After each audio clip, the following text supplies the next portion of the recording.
hari ke hari menjadi pribadi yang lebih baik lagi, dan kita berdoa semoga pandemi ini segera berakhir sehingga kita dapat kembali beraktivitas seperti sedia kala dan komunikasi seperti ini bisa kita lakukan secara langsung. Terima kasih yang sudah bergabung di sini di acara KPU Goes to School, KPU Goes to Campus seri pertama yang diselenggarakan oleh KIP Kota Banda Aceh secara virtual yang mengangkat tema demokrasi, pemilu, dan pentingnya partisipasi pemilih pemula yang berlangsung selama 2 jam ke depan, insya Allah sampai dengan pukul 12 nanti. Namun sebelumnya kita minta kepada peserta untuk bisa mengecek atau memastikan koneksi visual dan audionya pada perangkat yang digunakan, apakah sudah terkoneksi dengan baik, dan apabila nantinya ada gangguan teknis kami melalui kolom chat, dan apabila juga nanti koneksi tiba-tiba terputus, bisa masuk kembali melalui link yang sudah dibagikan.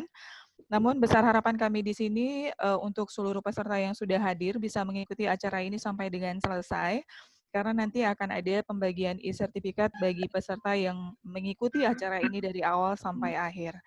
Dan juga perlu kami ingatkan untuk seluruh peserta bisa menyebutkan identitasnya ya, artinya nama aslinya. Dan juga kami berharap selama acara ini berlangsung, para peserta tidak mengunggah gambar, foto, video, atau animasi yang tidak ada kaitannya dengan diskusi yang akan kita lakukan nanti.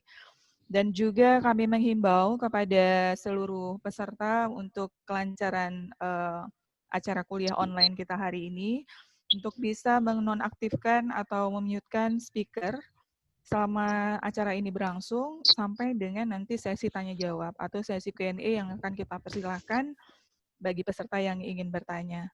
Dan juga dapat kami informasikan di sini acara ini juga live di akun Facebook KIP Kota Banda Aceh yang nantinya juga akan kita record sampai dengan selesai dan akan kita upload di channel YouTube KIP Kota Banda Aceh. Sekali lagi kami mohon perhatian kepada seluruh peserta yang sudah hadir. Kami mohon kerjasamanya untuk bisa memute-kan speakernya. Karena terlihat masih ada beberapa peserta yang belum di-mute ya. Kami mohon sekali lagi untuk kelancaran dan ketertiban kita untuk bisa memute-kan speakernya sampai dengan nanti diberikan kesempatan untuk berbicara. Baik semuanya adik-adik sekalian, ini langsung sapanya adik-adik aja ya, karena memang keseluruhan pesertanya adalah mahasiswa dan juga ada Ibu Rizkika di sini. Langsung kami informasikan juga di sini telah bergabung bersama kita di sini semua, ada Komisioner KIP Kota Banda Aceh, ada Bapak Yusri Rajali, Bapak Yus Hadi, Bapak Hasbullah Yunus, dan Bapak Muhammad, dan pastinya juga ada Sekretaris KIP Kota Banda Aceh, Sadli, dan seluruh jajaran Sekretariat KIP Kota Banda Aceh. Saat ini terlihat sudah ada 42 partisipan yang bergabung, yang pastinya mungkin nanti akan terus bertambah ya, karena kalau kami melihat dari catatan kami itu ada sampai dengan 80 orang. Baik, langsung saja di sini kegiatan ini adalah salah satu kegiatan dari KIP Kota Banda Aceh dalam rangka untuk meningkatkan partisipasi pemilih pemula, karena kami melihat bahwa persentase pemilih pemula cukup besar ya secara nasional sebesar 31%. Menjadi diskusi ini pastinya akan menjadi karena akan ada sumber di tengah-tengah kita. Yang pertama adalah Bapak Yusri SPDI, beliau adalah Komisioner KIP Kota Banda dan beliau juga dari Divisi Sosialisasi Pendikbud, SDM, dan Parmas yang nantinya akan membawakan materi terkait dengan demokrasi, pemilu, dan pentingnya partisipasi pemilih pemula. Artinya kalau mungkin adik-adik sama ini sudah belajar tentang pemilu atau secara teori, akan ada informasi langsung dari praktisi, dalam hal ini adalah dari penyelenggara KIP Kota Banda Aceh. Dan di sesi kedua nanti akan ada Ibu Rizkika Lena Darwin MA. Ibu Rizkika juga nanti dari selaku akademisi FISIP UIN ya, yang akan membawakan materi terkait dengan sejarah dan perbandingan sistem pemilu. Assalamualaikum Ibu Rizkika. Ibu Rizkika. Iya, waalaikumsalam. Ya, suara saya terdengar dengan jelas ya Ibu di sana? Iya, terdengar. Iya, sehat ya Ibu ya? Sehat, alhamdulillah. Ya, alhamdulillah. Mudah-mudahan kita semua sehat terus nih Bu. Amin. Iya, Pak Yusri, kita sapa juga Pak Yusri, suara saya terdengar dengan jelas Pak di sana Pak? Ya, sangat jelas, Bu Eva. Oke, baik. Terima kasih Pak Yusri. Dan saya di sini Eva Maulidia Putri selaku moderator acara hari ini yang nantinya akan memandu acara ini sampai dengan selesai. Baik, dengan mengucapkan Bismillahirrahmanirrahim, acara KPU Goes to School series pertama yang diselenggarakan oleh KIP Kota Banda Aceh secara virtual dengan tema demokrasi, pemilu, dan pentingnya partisipasi pemilih pada hari ini Kamis 5 November dimulai. Mungkin sedikit kami juga ingin memancing ya dari peserta, adik-adik khususnya dari mahasiswa di sini, kami juga ingin tahu sebenarnya bagaimana sih pentingnya arti pemilu di pandangan adik-adik sendiri. Tolong nanti bisa diisi saja di kolom chat kita, bisa dengan menyebutkan namanya dan pandangan adik-adik terkait dengan arti pentingnya pemilu. Baik, langsung saja nanti akan kita lihat ya, ini akan menjadi masukan juga buat kita, kami ingin melihat sampai sejauh mana sih saat ini mahasiswa, khususnya pemilih pemula, khususnya mahasiswa UIN FISIP, melihat arti pemilu di mata adik-adik semua. Baik, untuk sesi pertama, langsung saja kita minta kepada Bapak Yusri SPDI yang akan membawakan demokrasi, pemilu, dan pentingnya partisipasi pemilih pemula. Baik, Bapak, dipersilakan. Baik, Ibu Eva, terima kasih. Tapi sebelum saya menyampaikan materi pada hari yang berbahagia ini, selaku penghormatan saya kepada Ketua KIP PLH, Ketua KIP Kota Banda Aceh, Bapak Muhammad Aha, saya minta sambutan sedikit dari beliau sebelum saya mulai menyampaikan materi ini. Saya persilakan kepada Bapak PLH Ketua KIP Kota Banda Aceh. Ya, terima kasih Pak Yusri dan juga Bu Eva. Assalamualaikum warahmatullahi wabarakatuh. Waalaikumsalam. Alhamdulillah, wassalatu wassalamu ala rasulillah, Sayyidina wa maulana Muhammad ibni Abdillah, wa ala alihi wa sahbihi, wa man tabi'ahu. Asyhadu an la ilaha illallah, wa asyhadu anna Muhammadur Rasulullah. Tidak henti-hentinya kita memanjatkan puji syukur kehadirat Allah Subhanahu wa taala, di mana di pagi yang sangat berbahagia ini kita masih diberi kesehatan dan kesempatan sehingga kita sudah dapat mengikuti daring penelitian pemilihan yang baru saja dibuka oleh moderator. Selawat dan salam kepada Nabi besar Muhammad SAW, di mana olehnya pula telah membawa kita dari alam yang tidak terpuji kepada alam yang terpuji seperti yang kita rasakan saat sekarang ini. Penghormatan kami kepada komisioner KIP Kota Banda Aceh, sekretaris dan para staf yang terlibat dalam daring sesi pagi hari ini. Penghormatan kami juga kepada adik-adik. Di sini ada yang telah terdaftar sebanyak 79 orang, walaupun yang baru mengikuti sebanyak 45 orang. Insya Allah dalam waktu singkat ini, semua peserta yang sudah terdaftar bisa terpenuhi sesuai dengan apa yang telah daftar sebanyak 79 orang. Sesi pertama akan disampaikan oleh Bapak Yusri Rajali.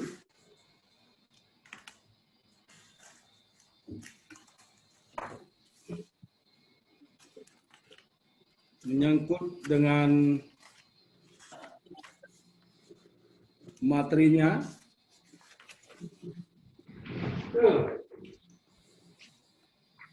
demokrasi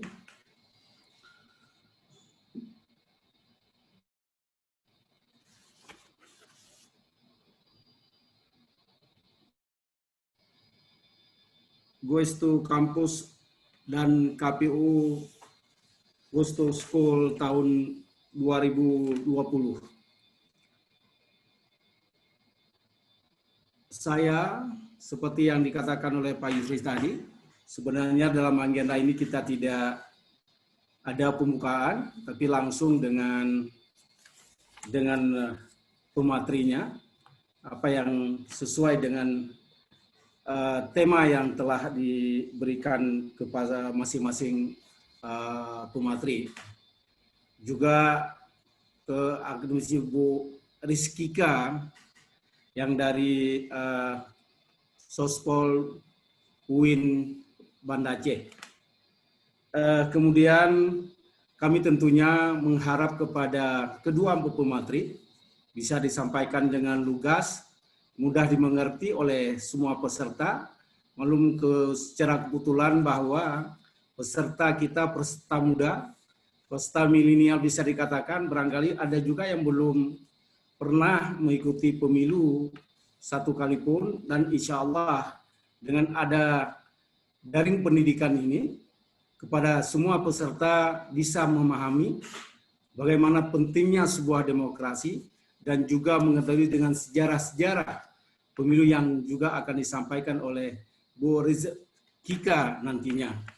Tentu kalau Pak Yusri lebih kepada teknis, yaitu mengikut demokrasi dan pemuda, atas ikut serta atau partisipasi pemuda, dan sedangkan Bu Rizkika lebih kepada sejarah atau sistem pemilu yang pernah dianut dan dilaksanakan di negara kita Indonesia, Republik Indonesia semenjak tahun 55 sehingga sampai kemarin di 2019.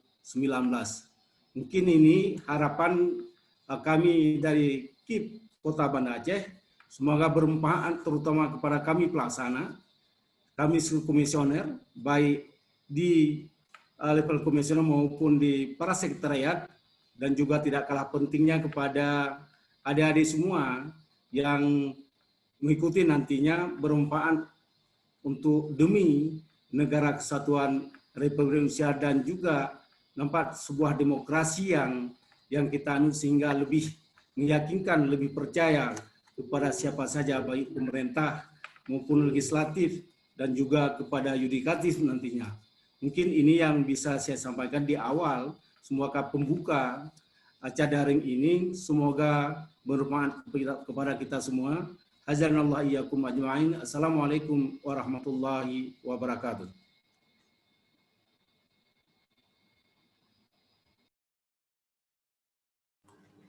Oke, terima kasih Bapak Muhammad selaku Pihak Ketua KIP atas sambutannya. Assalamualaikum warahmatullahi wabarakatuh. Alhamdulillahirrahmanirrahim. Wassalatu wassalamu ala asyrafil anbiya wal mursalin wa ala alihi wa sahbihi ajmain. Raditu billahi rabbah wa bil islami dina wa bi Muhammadin nabiyya wa rasulah. Yang terhormat sekali teman-teman komisioner KIP Kota Banda Aceh dan juga Bapak Sekretaris juga hadir, Sekretaris KIP Kota Banda Aceh dan juga pemateri Ibu Rizkika sebagai akademisi di UIN Araniri Banda Aceh. Dan juga terima kasih kepada Ibu Epa yang sudah mempersilahkan saya untuk menyampaikan materi yang pertama sekali ini. Dan juga teristimewa penghormatan saya kepada adik-adik mahasiswa, teman-teman mahasiswa yang khususnya yang ada di FISIP ataupun di kampus UIN Araniri Banda Aceh yang sangat saya banggakan. Pada pagi yang berbahagia ini, kita masih diberikan kesempatan oleh Allah Subhanahu wa taala untuk mengikuti acara webinar ini, sebagaimana yang sudah disampaikan oleh Ibu Epa tadi bahwa akan ikut teman-teman semuanya untuk aktif dalam ikut berpartisipasi di dalam webinar ataupun di dalam KPU ataupun KIP Kota Banda Aceh Go to Campus ini. Sebelumnya saya izin mau share screen. Saya ingin share screen dulu. Oke.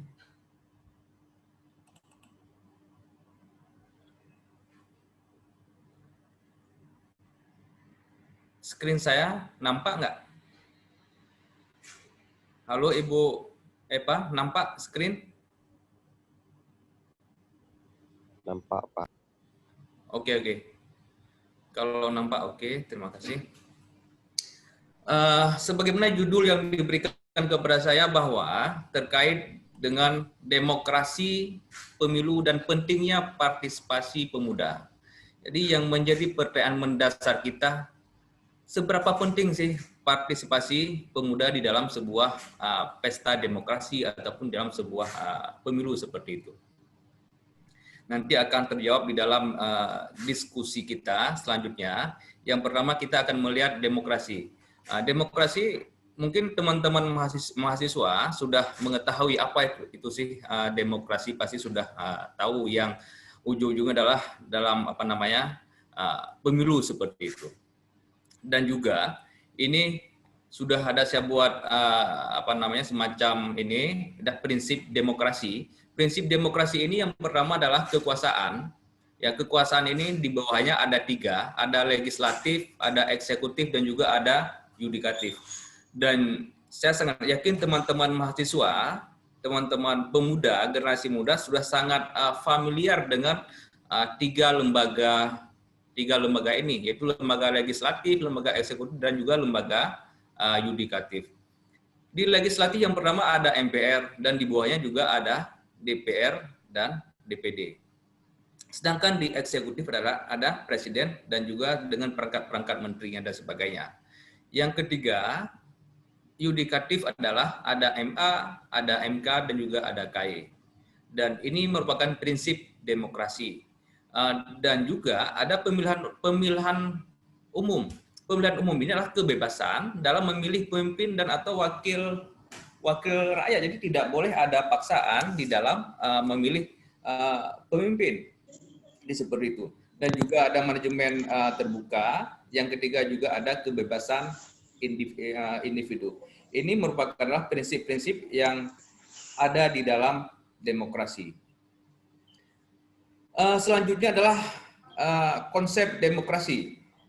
Teman-teman mahasiswa sekalian, konsep demokrasi juga saya sangat yakin, apalagi mahasiswa defisit sudah sangat tahu konsep demokrasi itu apa. Ada demokrasi perwakilan, ada demokrasi langsung, dan juga ada demokrasi partai tunggal.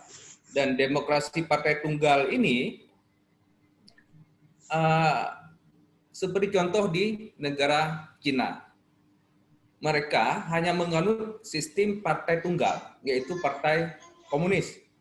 Tapi mereka juga ada mendirikan beberapa partai lain, seperti ada juga Partai Demokrat dan juga beberapa partai lain, tapi di dalam kendali partai komunis.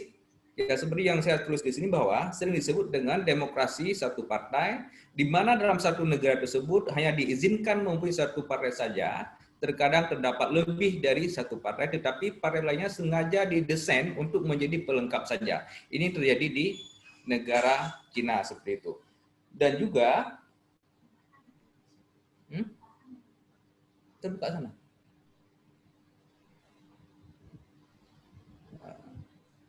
Apa? Oke, tidak salah. Oke, teman-teman sekalian, mohon maaf ada pesan-pesan barusan dikit. Dan partai tunggal ini, seperti yang saya sebutkan tadi, terjadi di negara Cina seperti itu. Dan juga ada terjadi di Korut, ya, di Korut dia hanya menganut asas satu partai. Dia tidak ada partai lain, tidak ada desain partai lain, yang hanya ada adalah partai partai komunis ataupun partai pekerja rakyat seperti itu.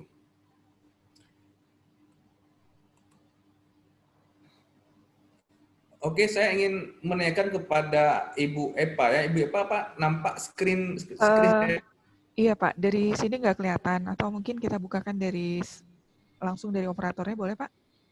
Oh ya, boleh, tapi materinya ada saya kasih dengan Pak Nanda ya.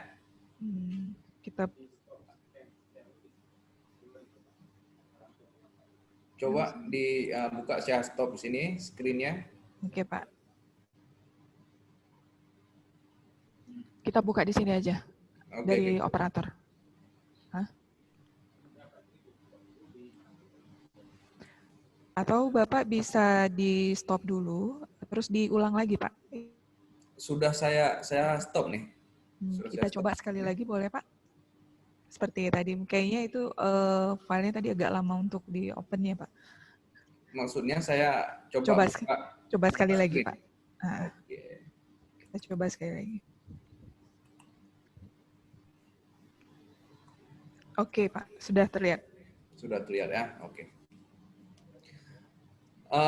Baik teman-teman sekalian, sekarang coba kita bicarakan terkait dengan asas pemilu.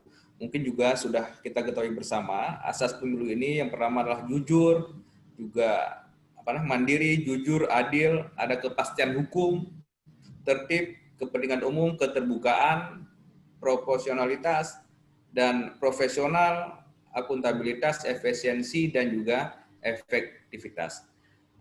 Terkait dengan penyelenggara pemilu, jadi kalau di kita ini adalah hierarki. Yang pertama ada KPU, yang kedua ada KPU ataupun KIP provinsi. Kalau kita khusus di Aceh namanya KIP. Sedangkan di daerah lain itu namanya KPUD seperti itu. Kalau di kita Komisi Independen Pemilihan. Selanjutnya juga ada KPU ataupun KIP Kabupaten Kota. Inilah lembaga yang permanen. Jadi adik-adik mahasiswa nanti apabila sudah selesai pendidikan, sudah selesai menjadi sarjana, juga tidak ada salahnya apabila ingin berkarir di KPU, karena ini juga salah satu lembaga yang sangat profesional dan juga punya kredibilitas yang tinggi. Selanjutnya ada badan ad hoc yang hanya penyelenggaraan di saat pemilunya saja, seperti ada panitia pemilihan kecamatan PPK dan juga ada panitia pemungutan suara. Yang ketiga juga ada kelompok penyelenggara pemungutan suara, yaitu yang ada di setiap TPS. Selanjutnya tahapan. Ini tahapan penyelenggaraan pemilu ini ada 3 tahapan dia. Yang pertama adalah persiapan, itu masalah penganggaran, dan juga rekrutmen PPK, PPS, dan sebagainya. Yang kedua, tahapan pelaksanaan. Ini mungkin yang sangat tahapan pelaksanaan ini adalah sangat misalnya sudah muncul pemilu itu, sudah ada bakal calon yang mendaftar dan pemutakhiran data pemilih dan kampanye, dan di pelaksanaan inilah yang sangat semarak di dalam pelaksanaan pemilu. Tahapan yang ketiga yaitu penetapan hasil dan juga penyelesaian sengketa pemilu, dan ini juga bila ada misalnya penyelesaian ke MK dan sebagainya. Ini siklus pemilu, mungkin nanti juga adik-adik mahasiswa bisa meminta materi ini sebagai bahan referensi, tidak mengupas habis. Ini siapa pemilih muda? Jadi pemilih muda ini adalah yang pertama, yaitu pemilih yang baru memasuki usia 17 tahun atau baru pertama kali menggunakan hak pilihnya. Jadi adik-adik mahasiswa pasti sudah lebih dari 17 tahun. Ada yang sudah 20 tahun mungkin, 21 tahun mungkin ya. Jadi meskipun pemilih muda ini adalah ataupun pemilih pemula yang baru pertama menggunakan hak pilihnya, atau yang sudah memasuki usia 17 tahun. Dan pemilih muda ini adalah pelajar, mahasiswa, pemuda, atau aktivis organisasi kepemudaan. Ini adalah pemilih muda. Jadi pemilih yang sangat potensial. Jumlah pemilih pemuda di Indonesia itu mencapai 20%. Jadi sangat besar, sangat mempengaruhi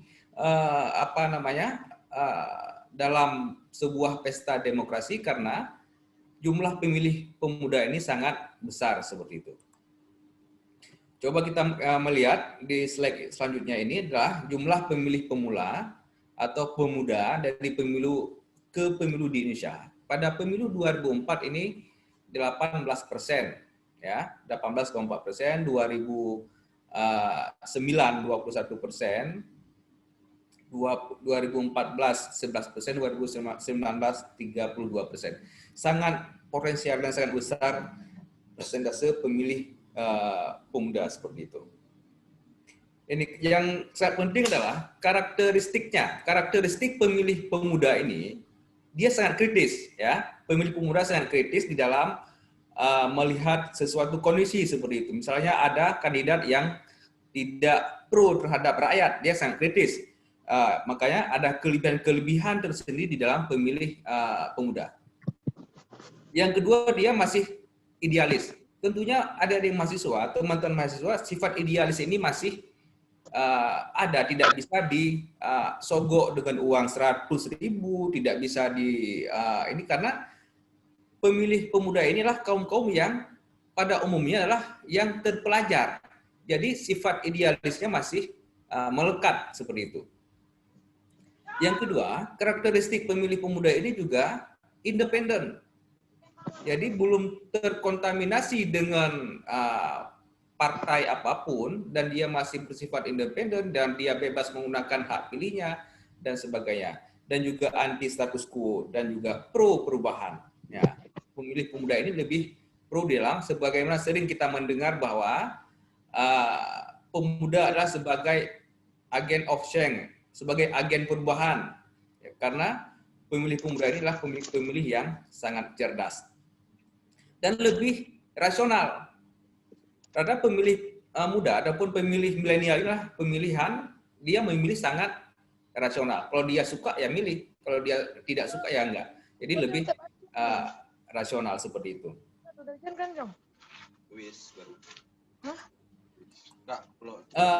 Oke, teman-teman sekalian.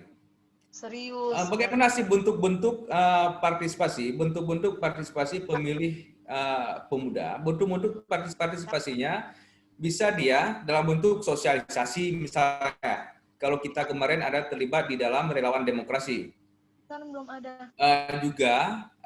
Bisa juga dalam pendidikan politik bagi pemilih pemula, bagi pemilih bisa dia dengan organisasinya, dengan lembaga kemahasiswaannya, misalnya dengan lembaga BEM fakultas macam segalanya, ataupun dengan unit kegiatan mahasiswa itu bisa untuk melakukan kerjasama dengan KIP di dalam melakukan sosialisasi kepada masyarakat. Dan pengalaman pada pemilu 2019 kemarin, kita banyak melibatkan mahasiswa, banyak melibatkan organisasi kepemudaan, banyak melibatkan juga organisasi pelajar di dalam melakukan pendidikan politik ataupun pendidikan pendidikan pemilu bagi pemilih seperti itu. Dan juga bisa juga bergabung di dalam relawan demokrasi. Kita kemarin juga ada membentuk relawan demokrasi. Ke depan dalam pilkada juga ada membentuk juga relawan demokrasi yang tugasnya yang kita rekrut adalah anak-anak muda yang punya kapasitas, yang juga punya kemampuan di dalam melakukan sosialisasi pemilu kepada masyarakat. Bentuk partisipasi pemuda juga bisa dalam bentuk survei. Kemarin juga ada mahasiswa yang melakukan survei ataupun jejak pendapat tentang pemilu. Biasanya survei mahasiswa ini lebih lebih rasional dan lebih idealis. Karena dia tidak punya kepentingan apapun, dia tidak punya kepentingan politik, dia melihat yang lebih realistis seperti itu. Makanya tidak ada salahnya juga pemilih pemuda ini, teman-teman mahasiswa, di dalam melakukan survei ataupun jejak pendapat tentang pemilu dan juga tentang penghitungan cepat, quick count, dan juga beberapa daerah kemarin juga ada mahasiswa melakukan quick count. Bukan hanya lembaga-lembaga yang sudah profesional, tapi mahasiswa mereka juga melakukan quick count dan hasilnya juga mendekati dengan hasil yang ditetapkan oleh KPU. Dan bentuk-bentuk seperti ini yang bisa dilakukan oleh generasi muda seperti itu. Selanjutnya, memantau seluruh tahapan pemilu. Tadi sudah saya sebutkan bahwa dalam pelaksanaan pemilu ini ada 3 ya, ada persiapan, ada pelaksanaan, dan juga ada yang ketiga tadilah penetapan hasil. Jadi memantau, jadi juga bisa. Jadi tidak hanya Bawaslu ya, jadi tidak hanya Bawaslu yang tugasnya memantau. Jadi masyarakat, terutamalah generasi muda ini sangat penting di dalam memantau dan di dalam memantau seluruh tahapan-tahapan di dalam pemilu seperti itu. Selanjutnya, menyampaikan laporan atas dugaan adanya pelanggaran, penyimpangan, dan atau kesalahan dalam pelaksanaan tahapan pemilu. Jika misalnya menemukan ada ada pelanggaran, menemukan ada penyimpangan dan sebagainya, menyampaikan laporannya kepada yang bersangkutan. Misalnya menyampaikan laporannya kepada Bawaslu sebagai lembaga resmi pengawas pemilu dan sebagainya. Jadi inilah bentuk-bentuk partisipasi pemilih pemuda yang mungkin juga ini yang saya sebutkan juga masih banyak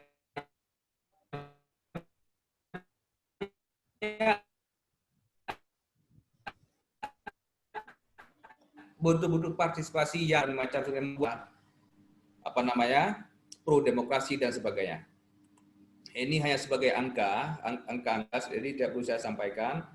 Ini misalnya DPT Banda Aceh, ini juga selanjutnya partisipasi pilkada di Banda Aceh ini terus meningkat. 2006 itu 59,41%, 2012 56,32%, 2017 63,92%.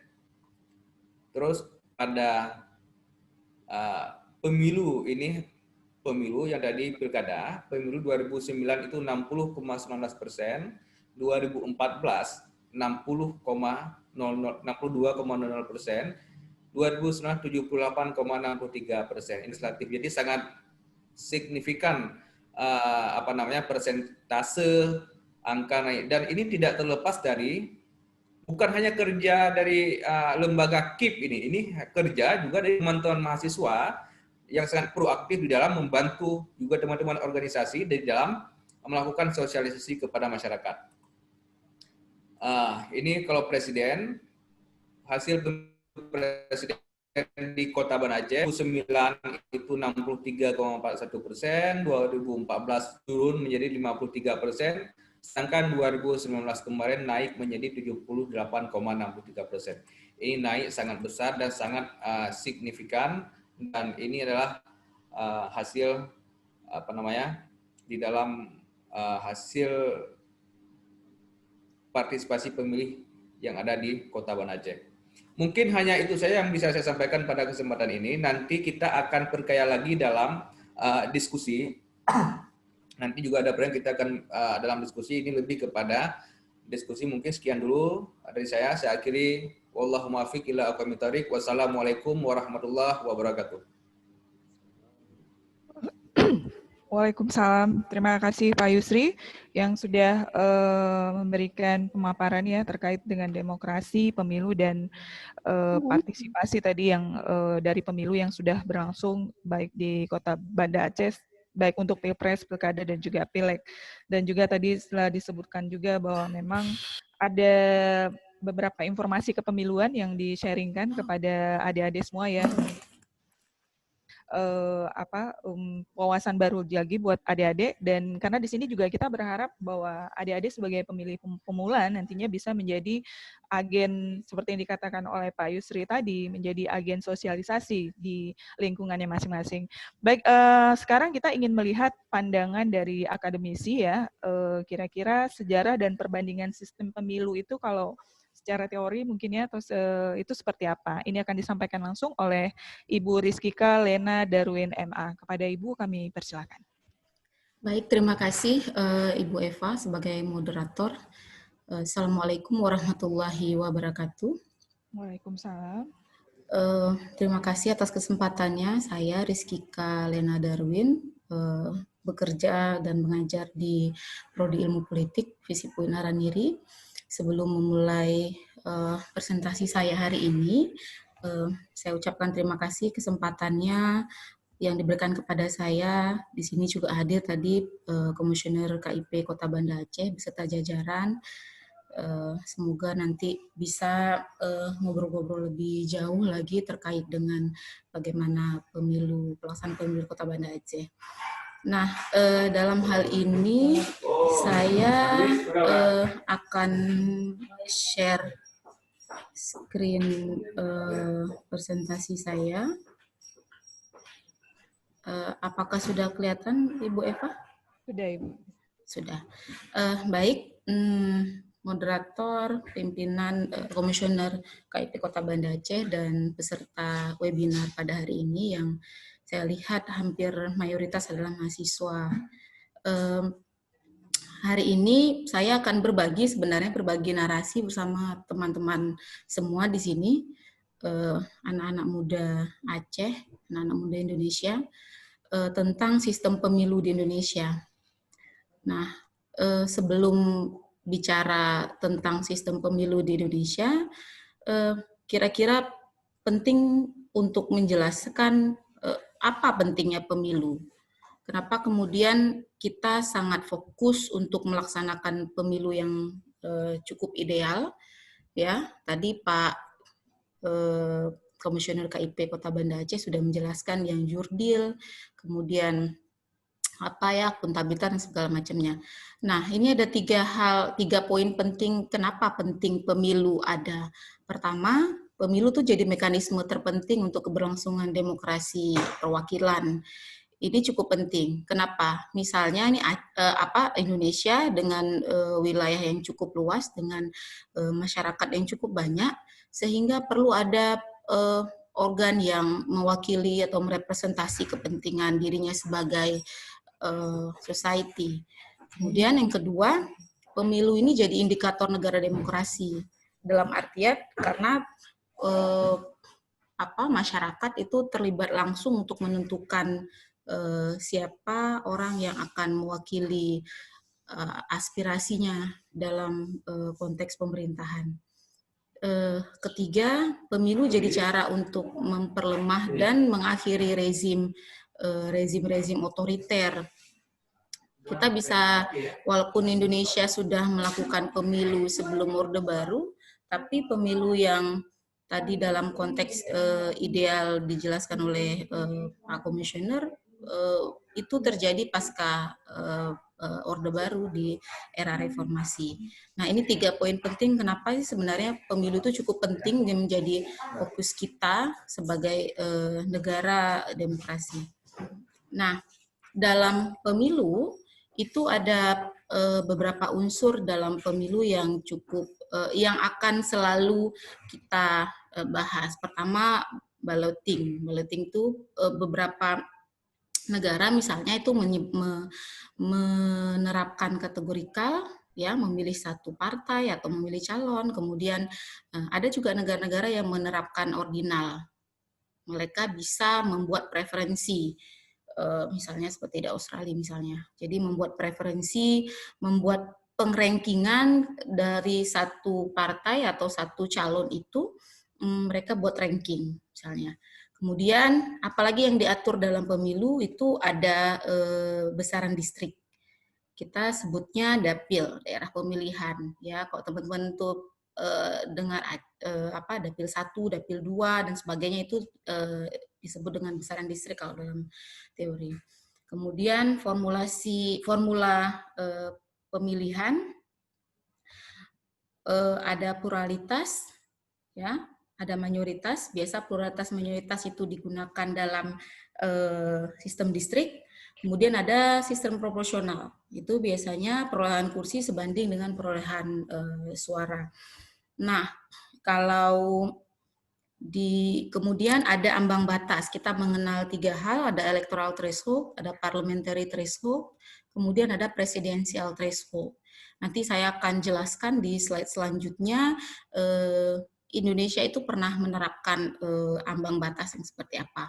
Selanjutnya yang diatur adalah jumlah kursi legislatif yang jumlahnya cukup berbeda-beda tergantung dengan besaran jumlah penduduk. Itu akan sangat berdampak kepada jumlah kursi, karena tadi parlemen dia representation of people, dia akan merepresentasikan orang sehingga jumlah penduduk akan berdampak kepada jumlah kursi legislatif. Ini sistem-sistem pemilu yang berlaku di dunia, ya.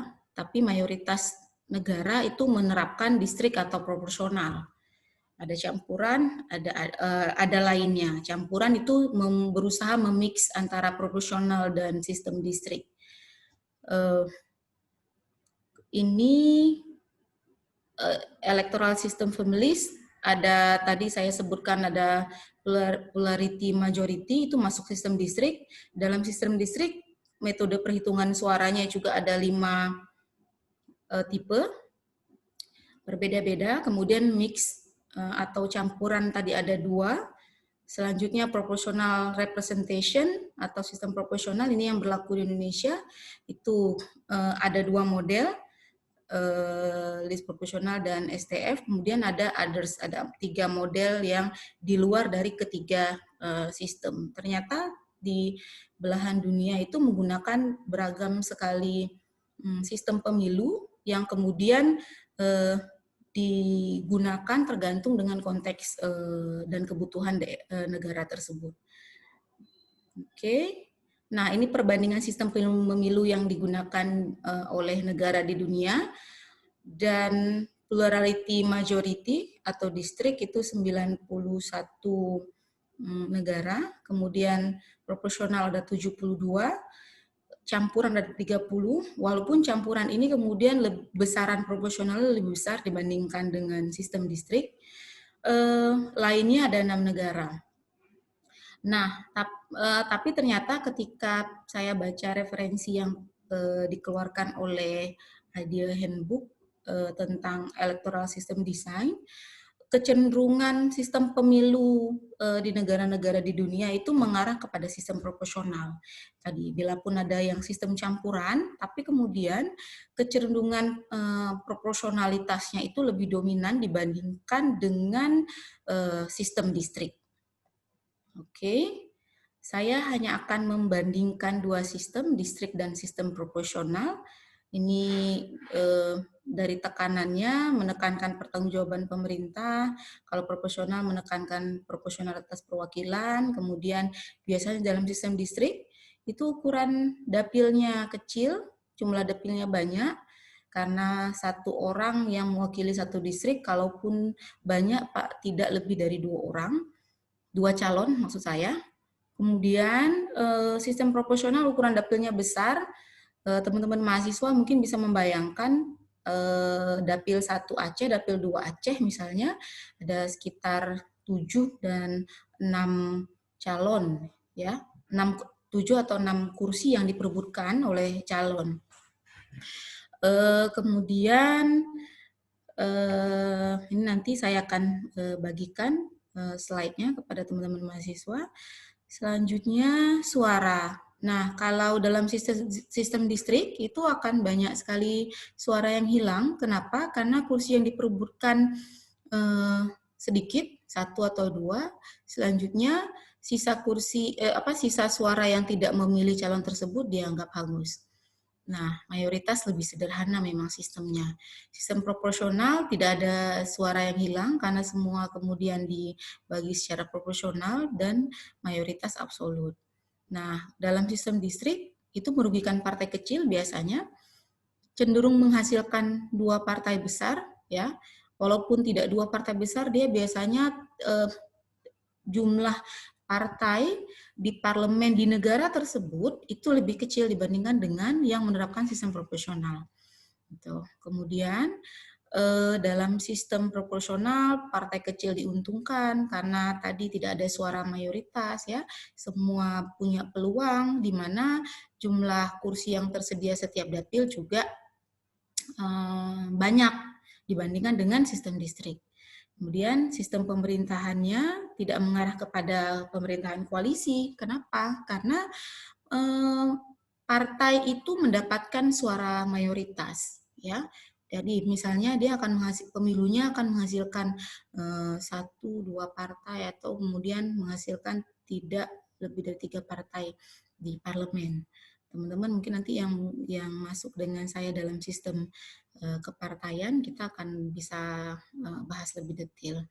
Selanjutnya mengarah kepada pemerintahan koalisi kalau untuk sistem proporsional. Kenapa? Karena tadi tidak ada suara mayoritas, ya, peluang partai kecil dan partai besar itu sama. Selanjutnya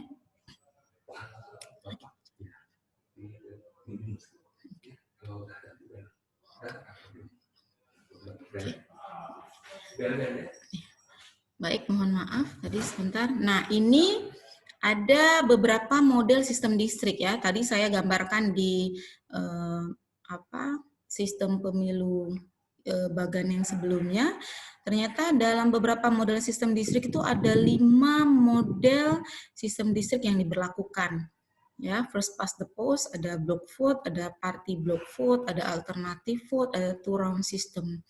Ini first past the post itu yang cukup banyak digunakan, ya. Dia menggunakan calon dengan suara terbanyak seperti diterapkan di Kanada, India, ya, Inggris, Amerika. Kemudian block vote dia memilih 2 wakil dalam satu distrik. Party block vote tidak memilih calon, tapi kita kemudian memilih partai. Kita PP partai berarti ketika ada surat suara yang akan dicoblos adalah suara partainya. Tidak diterapkan dalam surat suara itu calonnya seperti yang dipraktekkan di Indonesia. Kemudian alternative vote itu menggunakan preferensi. Preferensi maksudnya dalam surat suara ada sekian calon yang tersedia, kalau kita sebutkan di sini caleg, kemudian kita memberikan peringkat untuk semua calon yang tersedia. Kemudian two round system itu berarti 2 putaran. Ketika suara yang didapatkan tidak 50+1, maka akan ada putaran kedua. Jadi dia wajib 50+1. Mungkin teman-teman pernah pernah ingat kembali ketika pilkada 2000 berapa ya kemarin antara Ahok dan Anies, itu kan dia seharusnya mendapatkan 50+1. Tapi karena tidak dapat 50+1, maka ada putaran kedua, Anies dan Ahok kemudian masuk ke putaran kedua. Walaupun pada putaran pertama ketika dilihat suara mayoritas, Ahok mendapatkan suara mayoritas di atas Anies. Cuman dia tidak mencapai 50+1. Hanya 48% kalau saya tidak salah. Nah, ini beberapa model proporsional. Proporsional ada 2 model, ada proporsional, ada single transferable vote, ya. Proporsional itu kemudian terbagi 2, metode divisor dan metode kuota. Indonesia pernah menerapkan keduanya. Sebelum 2019 Indonesia menerapkan kuota hare, di mana BPP-nya belum ditentukan. Sekarang Indonesia menerapkan 2019 kemarin menerapkan Senlage. Senlage itu berarti BPP-nya sudah ditentukan. Kemudian bagaimana pemilu di Indonesia? Bagaimana praktek pemilu di Indonesia? Saya mencoba mempilah dan melihat tren pergeserannya, ya, dari pemilu 99, 2004, 2009, 2014, dan 2019. Mungkin peserta webinar bisa melihat dalam slide saya. Nah, sistem pemilu 99 itu proporsional daftar calon tertutup. Berarti kita memilih partai, kita tidak memilih calon. Tapi setelah 2004, ya, 2004 kita sudah mulai memilih calonnya, sehingga disebut dengan sistem proporsional dengan daftar calon terbuka. Begitu pula dengan pemilu 2009, 2014, dan 2019.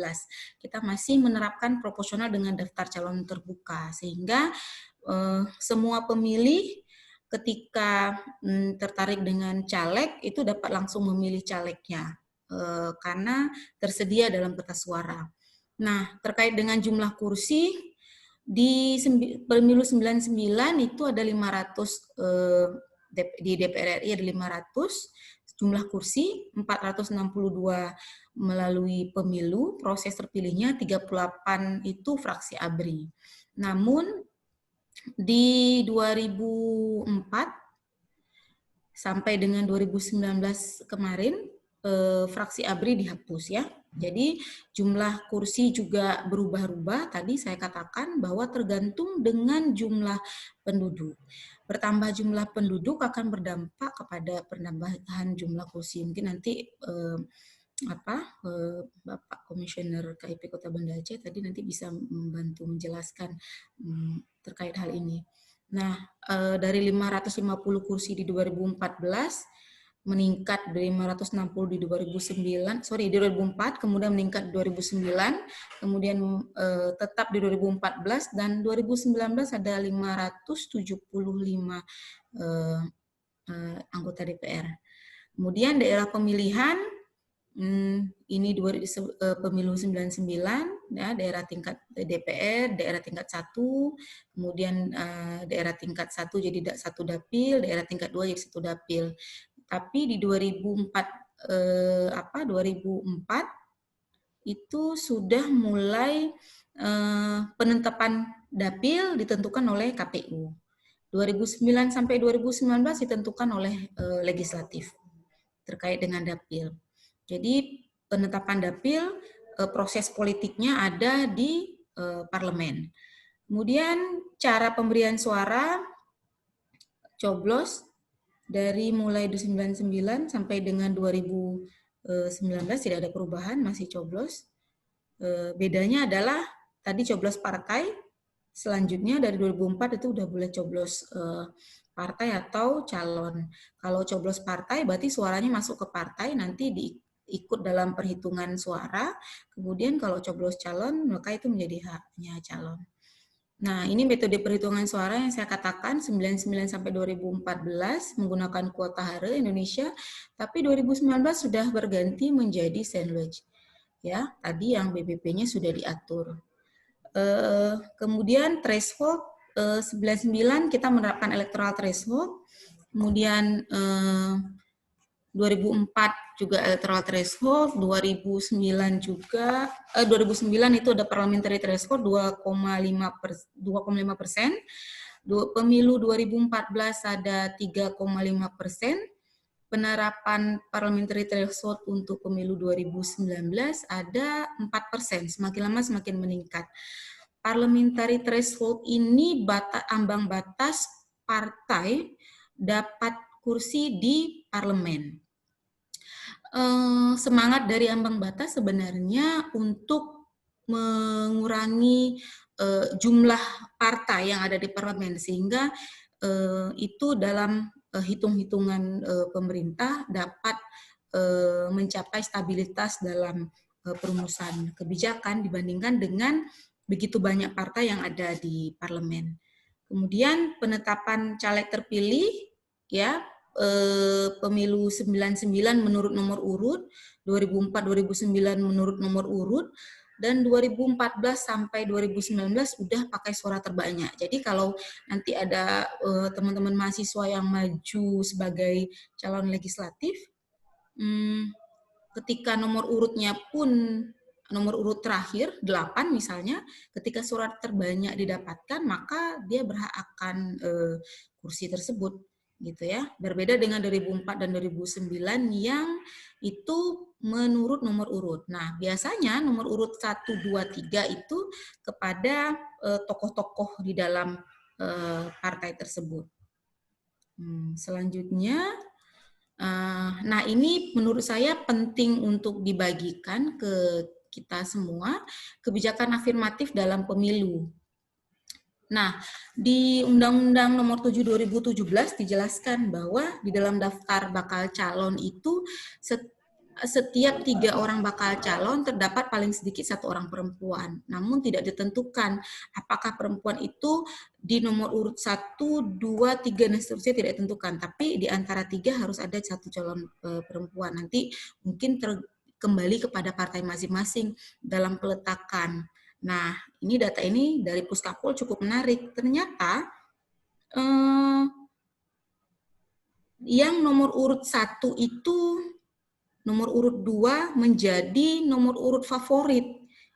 Peluang keterpilihannya cukup tinggi dibandingkan nomor-nomor selanjutnya. Nah, ini ya terutama untuk perempuan gitu. Jadi ketika dia kalau misalnya kita sama-sama mendorong partai untuk meletakkan perempuan pada calon pada nomor urut 1 dan 2, maka peluang terpilih sebenarnya lebih besar. Ini ada peningkatan perolehan suara perempuan di DPR RI ya dari 8,8% pemilu 99 mengalami kenaikan dan penurunan kembali di 2009-2014, tapi mendapatkan kenaikan kembali di 2019, 20,52%. Nah, ini pemilu suara perempuan untuk provinsi dan Kota Banda Aceh. Saya mau langsung masuk ke Kota Banda Aceh. Mungkin nanti ada teman-teman mahasiswa yang menarik tadi, seperti Pak Komisioner jelaskan, mahasiswa tuh lebih objektif ya, lebih ilmiah, lebih kritis. Mungkin ini bisa jadi satu kajian yang cukup menarik ketika 2004 itu angka representasi perempuan 13,33%, 2009-2014 menurun, tapi di 2019 mengalami peningkatan. Bahkan salah satu perempuan parlemen di Kota Banda Aceh itu dapat suara terbanyak ya, kalau saya tidak salah dari PKS. Ibu Tati Mutia. Nah, sekian presentasi dari saya. Mudah-mudahan ini bisa menjadi saya mencoba membagikan narasi sehingga menjadi bahan diskusi kita bersama untuk kajian-kajian selanjutnya. Saya cukupkan, saya kembalikan kepada Ibu moderator. Baik, terima kasih Ibu Rizkika, cukup menarik ya. Saya benar-benar ngerasa kayak memang beneran kuliah jadinya nih. Dan balik lagi ke masa kuliah dulu, sedikit banyak berbicara tentang teori politik, dan bahkan Ibu juga tadi juga membahas pentingnya pemilu ya. Ternyata juga dari sisi akademisi dan di kampus juga memberikan informasi ke mahasiswa bagaimana pentingnya pemilu. Dan ini menjadi menarik sekali, dan bagi kami di pihak penyelenggara sangat mengapresiasi ya, artinya pihak kampus juga sangat mendukung dalam bagaimana memberikan kesadaran atau awareness kepada pemilih pemula, dalam hal ini mahasiswa, untuk bagaimana nanti ikut terlibat aktif di pemilu kita mendatang. Dan juga tadi banyak juga dijelaskan apa menjadi unsur-unsur pemilu ya, banyak poin-poin yang disampaikan, sistem pemilu, dan bahkan bagaimana perbandingan sistem pemilu di dunia. Kecenderungan di dunia itu lebih kepada sistem proporsional. Ini informasinya sangat banyak sekali nih Ibu yang disampaikan. Bahkan tadi threshold-nya juga Ibu punya data dari 5 pemilu sebelumnya lagi ya Bu ya. Dan juga tadi menyebutkan kebijakan afirmatif dalam pemilu terkait dengan keterlibatan perempuan di dalam pemilu. Baik, terima kasih Ibu Rizkika. Mungkin kita juga untuk lebih memperdalam lagi dari diskusi kita hari ini agar bisa lebih dialogis dan juga interaktif, kami mengundang dari keseluruhan peserta untuk bisa kita buka sesi Q&A, sesi tanya jawab. Kita undang kepada peserta, ini terpantau sudah ada 66 partisipan yang ingin bertanya, bisa langsung raise hand, dan raise hand di kita, ataupun juga bisa menyebutkan namanya dari nama dan pertanyaannya langsung kepada Sama siapa sih yang ingin ditanyakan? Kami persilakan.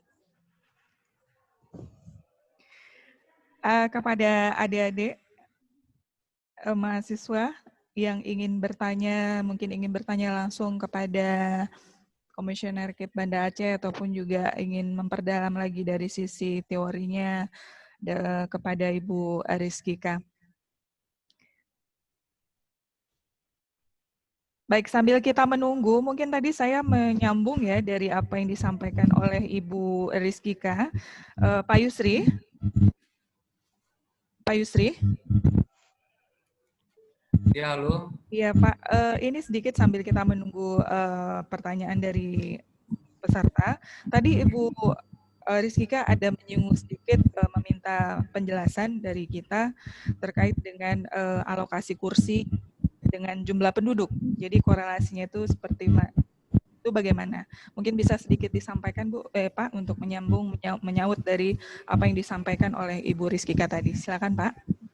Oke, baik. Terima kasih. Terkait dengan alokasi kursi dengan berdasarkan jumlah penduduk, dan ini akan diatur misalnya kayak seperti di kita di Kota Banda Aceh itu hanya memperoleh 30 kursi dari jumlah total penduduk Banda Aceh, dengan pemilih kita adalah sekitar 150.000. Maaf Pak, ini sepertinya ada yang bocor. Sebentar Pak, kami minta kerjasama dari seluruh partisipan untuk bisa men-mute-kan dulu speakernya ya kepada seluruh peserta biar suara materinya lebih terdengar dengan jelas. Kami mohon sekali lagi perhatian dan kerjasama dari seluruh peserta untuk bisa mem-mute-kan speakernya. Baik, silakan Pak Yusri. Oke. Halo? Iya Pak, silakan Pak. Baik, terkait dengan jumlah jumlah kursi yang didapatkan bahwa ini sesuai dengan jumlah penduduk seperti itu. Seperti di Kota Sabang, itu dia hanya memperoleh 25 kursi. Kalau kita di Banda Aceh 30 kursi, berbeda dengan kabupaten, jadi tergantung dengan jumlah penduduk dan juga dengan jumlah pemilih seperti itu. Terkait dengan detailnya, misalnya dengan data detail terkait dengan jumlah penduduk, berapa alokasi kursi, nanti mungkin bisa saya share data berapa misalnya terkait dengan di sana ada di sana ada suku. Kami mohon sekali lagi kerjasama dari seluruh peserta untuk bisa memute-kan speakernya. Kalau memang nanti ada ingin bertanya, tunggu kita persilakan dulu ya. Jadi mohon di-mute-kan dulu. Bisa raise hand dulu kalau ingin bertanya, bisa raise hand dulu di kolom chat. Baik, Pak Yusri, silakan Pak. Ataupun dipersilahkan dulu Bu Eva, biar sekalian nanti kita menjawab seperti itu. Mungkin ada yang bertanya, dipersilahkan dulu, nanti biar sekalian kita menjawabnya. Boleh, baik Pak. Tadi kita sebenarnya sambil nunggu juga ini. Baik, ada yang ingin bertanya? Kami berikan kesempatan. Silakan yang ingin bertanya. Baik, Bu. Ya. Bisa memperkenalkan diri siapa dan pertanyaan itu langsung ditujukan kepada siapa. Silakan. Baik, Bu. Nama saya Sartika Rahayu. Saya mahasiswi Prodi Ilmu Politik Winaraneri. Jadi ini saya mau mempertanyakan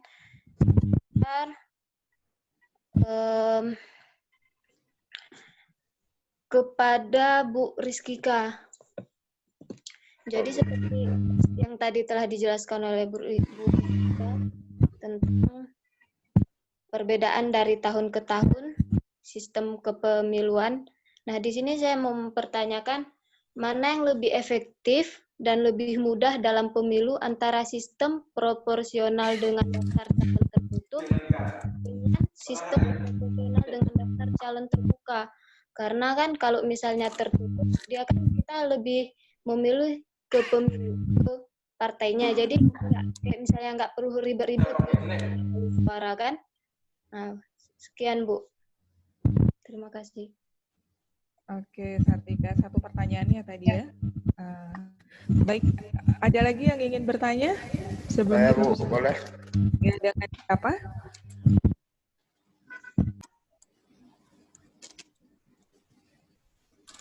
Halo, Assalamualaikum. Iya, silakan. Waalaikumsalam.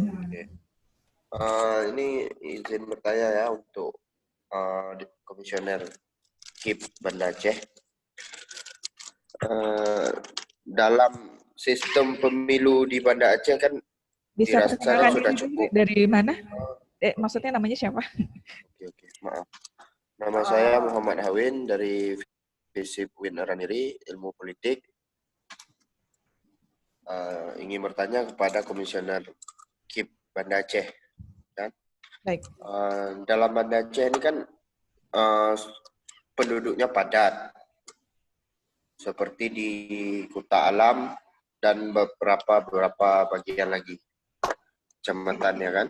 Jadi kan terpenuhi kursi itu kan, kalau dulu ada yang namanya kursi patah. Ada yang namanya kursi patah. Kalau sekarang itu kan harus melampaui parliamentary threshold 4%, bukan? Jadi kalau memang tidak ada ambang batas itu mencukupi, berarti harus di vote ulang kayak di blower gitu, Pak. Mohon penjelasan. Di situ saya agak mumau dikit, Pak. Itu aja. Assalamualaikum warahmatullahi wabarakatuh. Waalaikumsalam. Berarti terkait dengan alokasi kursi ya tadi. Bisa diulang mungkin apa namanya? Saya belum nangkap apa yang dimaksudkan. Oke Pak, boleh Pak. Gini Pak, maksudnya kan kalau yang di blower kan penduduk yang paling padat. Di blower di Kuta Alam, dapil Kuta Alam. Nah, dari sekian banyak di Banda Aceh, penduduk yang paling padat di Kuta Alam. Mempunyai satu dapil aja orang nih, dapil Kuta Alam. Kalau di Ulay Karing di tempat saya, Ulay Karing Syahkuala, kan double Pak. Memperolehan kursi 6, kalau nggak salah 6 atau 7 kursi. Tapi kalau di Kuta Alam tidak dapat parliamentary threshold 4%, ambang batasnya tidak mencukupi, apakah bisa di vote ulang kayak di ini, perolehan kursinya, kayak di blower Pak yang kemarin. Kan ada vote ulang. Apakah itu ada indikasi kecurangan atau yang lain, saya wallahu a'lam lah Pak. Tapi bagaimana memperolehan kursi kalau tidak dapat ambang batas 4%? Itu Pak pertanyaannya. Oke. Waalaikumsalam. Terima kasih Hawin. Satu lagi? Ada yang ingin bertanya? Satu lagi kita tampung. Saya Bu. Iya, silakan. Baik. Apa? Assalamualaikum warahmatullahi wabarakatuh. Nama saya Muhammad Fadil, berasal dari FISIP UIN Araniri. Pertanyaan saya sangat singkat. Apa yang dimaksudkan dengan batas minimal perolehan suara 50+1 yang Ibu Rizkika jelaskan tadi? Sekian, terima kasih. Baik, berarti pertanyaan ini ke siapa ya? Langsung ke Ibu Rizkika ya? Ya. Oke, baik. Terima kasih, Fadil. Langsung saja kita serahkan ke narasumber kita. Yang pertama, Ibu Rizkika, ini sudah ada 2 pertanyaan dari Sartika Rahayu terkait dengan sistem yang lebih efisien itu yang terbuka ataukah. Terus kira-kira yang mana yang lebih baik tadi. Terus yang kedua dari Muhammad Fadil terkait dengan apa yang dimaksud perolehan suara 50+1. Silakan Ibu Rizkika. Baik, terima kasih Bu Eva. Ada 2 pertanyaan untuk saya dari Rahayu. Lebih efektif mana kira-kira list proporsional terbuka atau tertutup? Saya akan jawab dalam kacamata demokrasi. Kenapa? Karena dalam ruang demokrasi kan kita ingin mengakses negara dengan cukup dekat. Ketika kita ingin mengakses negara dengan cukup dekat, pasti kita akan sangat ingin terlibat memilih siapa yang akan mewakili kepentingan kita di level negara, ya. Nah, ketika kita menggunakan proporsional tertutup, maka kita hanya memilih partai, partai kemudian yang akan menentukan siapa politisi yang akan berada di parlemen mewakili aspirasi kita. Ya, dibandingkan dengan sistem proporsional terbuka yang kita sebagai pemilih, sebagai masyarakat terlibat langsung menentukan bahwa dia yang akan menyambungkan ya, mengartikulasikan, mengintegrasikan kepentingan kita di level state. Lebih sederhana sebenarnya dalam level kebijakan. Nah, menurut saya kalau ditanya efektif, tidak efisien atau tidak untuk rezim sekarang, ya, untuk era demokrasi sekarang, maka akan lebih efektif kalau kita dapat menentukan sendiri siapa orang yang akan mewakili aspirasi kita. Itu menurut saya. Nah, makanya kemudian pasca pemilu 1999 yang itu pemilu pertama pasca runtuhnya Orde Baru, ya, waktu itu presidennya Soeharto, Mei 98 turun Soeharto, kemudian masyarakat mendorong untuk adanya pelaksanaan pemilu secara cepat.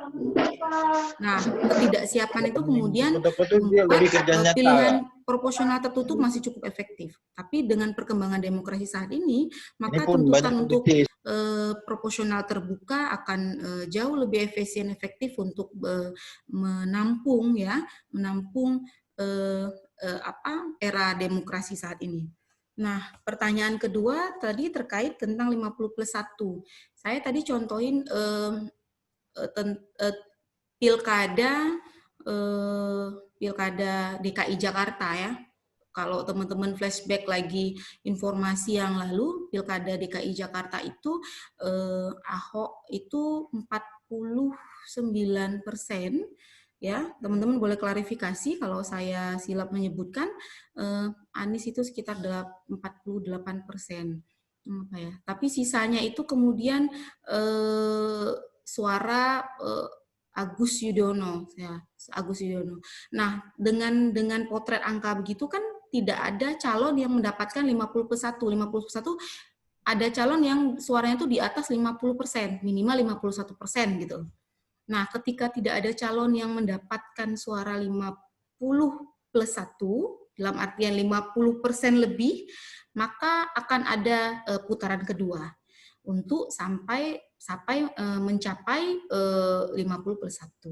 Begitu respon dari saya, Ibu Moderator. Ya, terima kasih Bu Rizkika. Jawabannya langsung ya, memang menjawab pertanyaan yang disampaikan tadi. Untuk pertanyaan dari siapa tadi ya? Muhammad Hawin, kami persilakan kepada Pak Yusri terkait dengan dapil tadi. Baik, terima kasih atas pertanyaan tadi.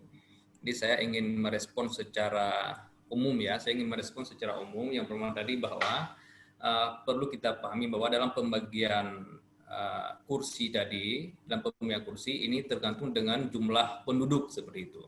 Dengan jumlah penduduk di mana jika penduduk itu sampai dengan 100.000 penduduk, kalau di Banda Aceh sekitar 200.000 lebih kalau di Banda Aceh kalau tidak salah saya, jumlah penduduk di Kota Banda Aceh sekitar 200.000 lebih. Jadi kalau jumlah penduduknya sampai dengan 100.000 penduduk, berarti itu adalah ada 20 kursi seperti itu. Jadi ada 20 kursi untuk DPR. Dan jika penduduknya sudah lebih dari 100.000, misalnya 101 sampai dengan 200.000 seperti ada di Kota Sabang dan sebagainya, itu ada 25 kursi. Dan juga dan begitu juga dengan seterusnya, apabila 300 penduduk sampai dengan 400 itu ada 35 kursi seperti di Kabupaten PD misalnya, dan sesuai dengan jumlah penduduk seperti yang disampaikan tadi. Selanjutnya terkait dengan ada pertanyaan ke saya tadi terkait dengan ambang batas bahwa yang perlu kita pahami yang pertama sekali bahwa ambang batas itu berlaku nasional untuk semua anggota DPR. Jadi untuk semua anggota DPR jika misalnya di Kuta Alam tadi, di Kuta Alam jumlah penduduknya ini kenapa nih? Halo? Mohon perhatian kepada seluruh peserta tidak men-share Ini foto, ada video atau ada apapun. yang share ya? Seperti yang sudah dihimbau di awal acara tadi, kami mohon tidak ada mengupload video atau apapun yang tidak berkait dengan apa yang kita diskusikan. Baik, terima kasih Pak. Langsung selanjutnya. Oke, selanjutnya, misalnya tadi dibilang ada di blower. Di Kota Banda Aceh kemarin tidak ada pemungutan ulang di blower, yang ada di Kecamatan Jaya Baru kemarin ada satu, dan itu bukan kasus tidak sampai ambang batas itu ya. Itu kasusnya beda, dan itu kasusnya adalah karena ada orang yang bukan berhak menggunakan haknya. Dia orang yang kasus yang kemarin itu adalah orang yang sudah meninggal, tapi mungkin ada karena masih baru meninggal, masih terdata di dalam daftar pemilih, dan dia menerima undangan itu, dan dengan undangan itu dia melakukan pencoblosan dan ketahuan dia menggunakan hak milihnya atas nama orang lain, bukan atas nama dia, sehingga dilakukan pemungutan suara ulang. Jadi bukan karena tidak ambang batas. Jadi ambang batas ini 4% itu sesuai dengan Undang-Undang Nomor 7 Tahun 2017. 4% itu berlaku untuk secara nasional untuk DPR RI seperti itu. Jadi ada yang lain Ibu Epa? Sementara masih itu tadi Muhammad Hawin, gimana kira-kira dari penjelasan Pak Yusri tadi? Sudah jelas ya, tadi kayaknya kurang mupom gitu. Kira-kira dari yang sudah disampaikan dari Pak Yusri tadi sudah cukup menjawab ya, Muhammad Hawin ya? Ya, sedikit menjawab Bu, tapi kan masih tetap rancu juga Bu, karena waktu di blower saya karena ada di posisi di situ juga kan setelah mendengar itu. Nah, pemilihan ulang Pak, cuma mungkin tertutup mungkin Pak. Setahun pemilihan ulang. Karena nadro caleg-caleg tu Pak Parame bagi lem sembako dan amunisi yang lain lah. Oh ya. Mungkin tertutup, itu boleh Pak. Terjawab Pak. Oh gitu. Ya mungkin kalau yang resmi yang ada lakukan pemungutan ulang itu hanya satu TPS di Kota Banda Aceh. Di Lamtemen apa? Entah Lamtemen Timur kalau tidak salah. Lamtemen Barat juga Pak. Lamtemen Barat ya. Ya. Ya, di Lamtemen. Ada 2 posisi Pak. Ya, kalau di blower saya rasa tidak ada masalah yang signifikan pada pemilu yang kemarin seperti itu. Ya. Oke Pak, terjawab Pak. Makasih Pak Ana Mumale. Oke, terima kasih Muhammad Hawin ya. Tadi jadi sepertinya memang seperti yang disampaikan oleh Pak Yusri di awal bahwa salah satu bentuk partisipasi pemilih adalah adik-adik ini sebagai pemilih pemula bisa mengawal, memantau seluruh tahapan pemilu. Dan pada saat tahapan itu berjalan, kalau memang ada pelanggaran, itu bisa disampaikan ke lembaga berwenang, tapi harus jelas dengan semua dugaannya itu tidak hanya sekedar hoax ya, bukan hanya dugaan-dugaan yang miring, tapi juga harus ada bentuk dokumentasinya itu seperti apa, biar bisa ditindaklanjuti. Untuk ke depan nih mungkin Muhammad Hawin bisa juga bergabung di kita di Relawan Demokrasi nih, karena memiliki ada daya tarik juga ini, ketertarikan untuk pelaksanaan pemilu. Baik, selanjutnya masih ada yang ingin bertanya. Kita masih ada buka satu sesi lagi. Silakan, kami persilakan kepada yang ingin bertanya. Saya Bu. Silakan menyebutkan nama dan pertanyaannya langsung ditujukan kepada siapa. Silakan. Baik, Assalamualaikum warahmatullahi wabarakatuh. Waalaikumsalam. Nama saya Sultan Takdir Ali Syabana. Saya dari FISIP UIN Araniri Ilmu Politik.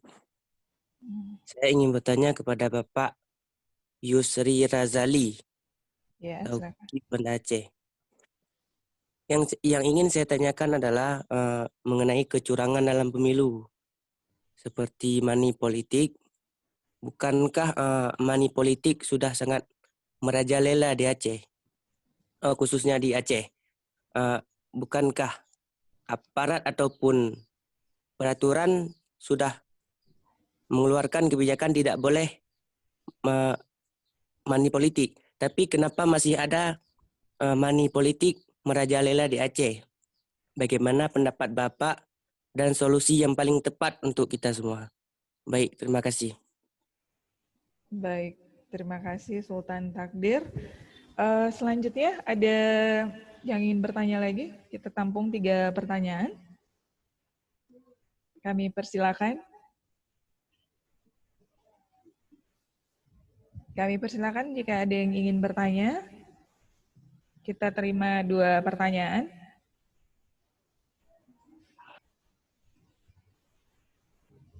Mungkin sambil menunggu kita langsung jawab saja ya Pak Yusri ya. Oke. Silakan Pak. Oke, baik. Memang seperti yang sudah saya sebutkan tadi bahwa pasti banyak yang menggunakan money politik ataupun kecurangan-kecurangan yang lainnya di dalam pemilu. Jadi pemilih muda ini adalah pemilih yang cerdas sebenarnya ya. Pemilih muda adalah pemilih yang cerdas, mahasiswa, pemilih muda, pemilih yang cerdas. Jadi pemilih yang cerdas ini dia selalu sebelum memilih pasti dia akan mencari informasi sebanyak mungkin tentang pilihan yang akan dipilih, siapa calonnya, bagaimana latar belakangnya, apakah dia orang baik ataupun tidak, seperti itu. Dan dia juga tentunya juga akan memilih pemimpin yang berkualitas. Memang tidak bisa dipungkiri ya, tidak bisa dipungkiri masih ada sebahagian peserta pemilu yang melaksanakan money politik macam seperti, dan itu tidak dibenarkan. Itu dalam aturan kampanye itu sudah ada aturan-aturan yang sangat jelas bahwa hal-hal yang diperbolehkan di dalam melakukan kampanye, misalnya menyebar alat peraga kampanye dan yang hanya bisa memberikan makan dan minum untuk peserta kampanye, dan itu dibenarkan di dalam melakukan kampanye, misalnya hanya sebatas makan dan minum apakah siang, pagi dan sebagainya, dan juga memberikan misalnya souvenir, apakah gelas, apakah payung, ataupun souvenir-souvenir yang lainnya yang dianggap itu sebagai alat peraga kampanye ataupun souvenir di dalam kampanye, dan itu dibenarkan di dalam melakukan setiap kampanye. Sedangkan money politik itu tidak dibenarkan.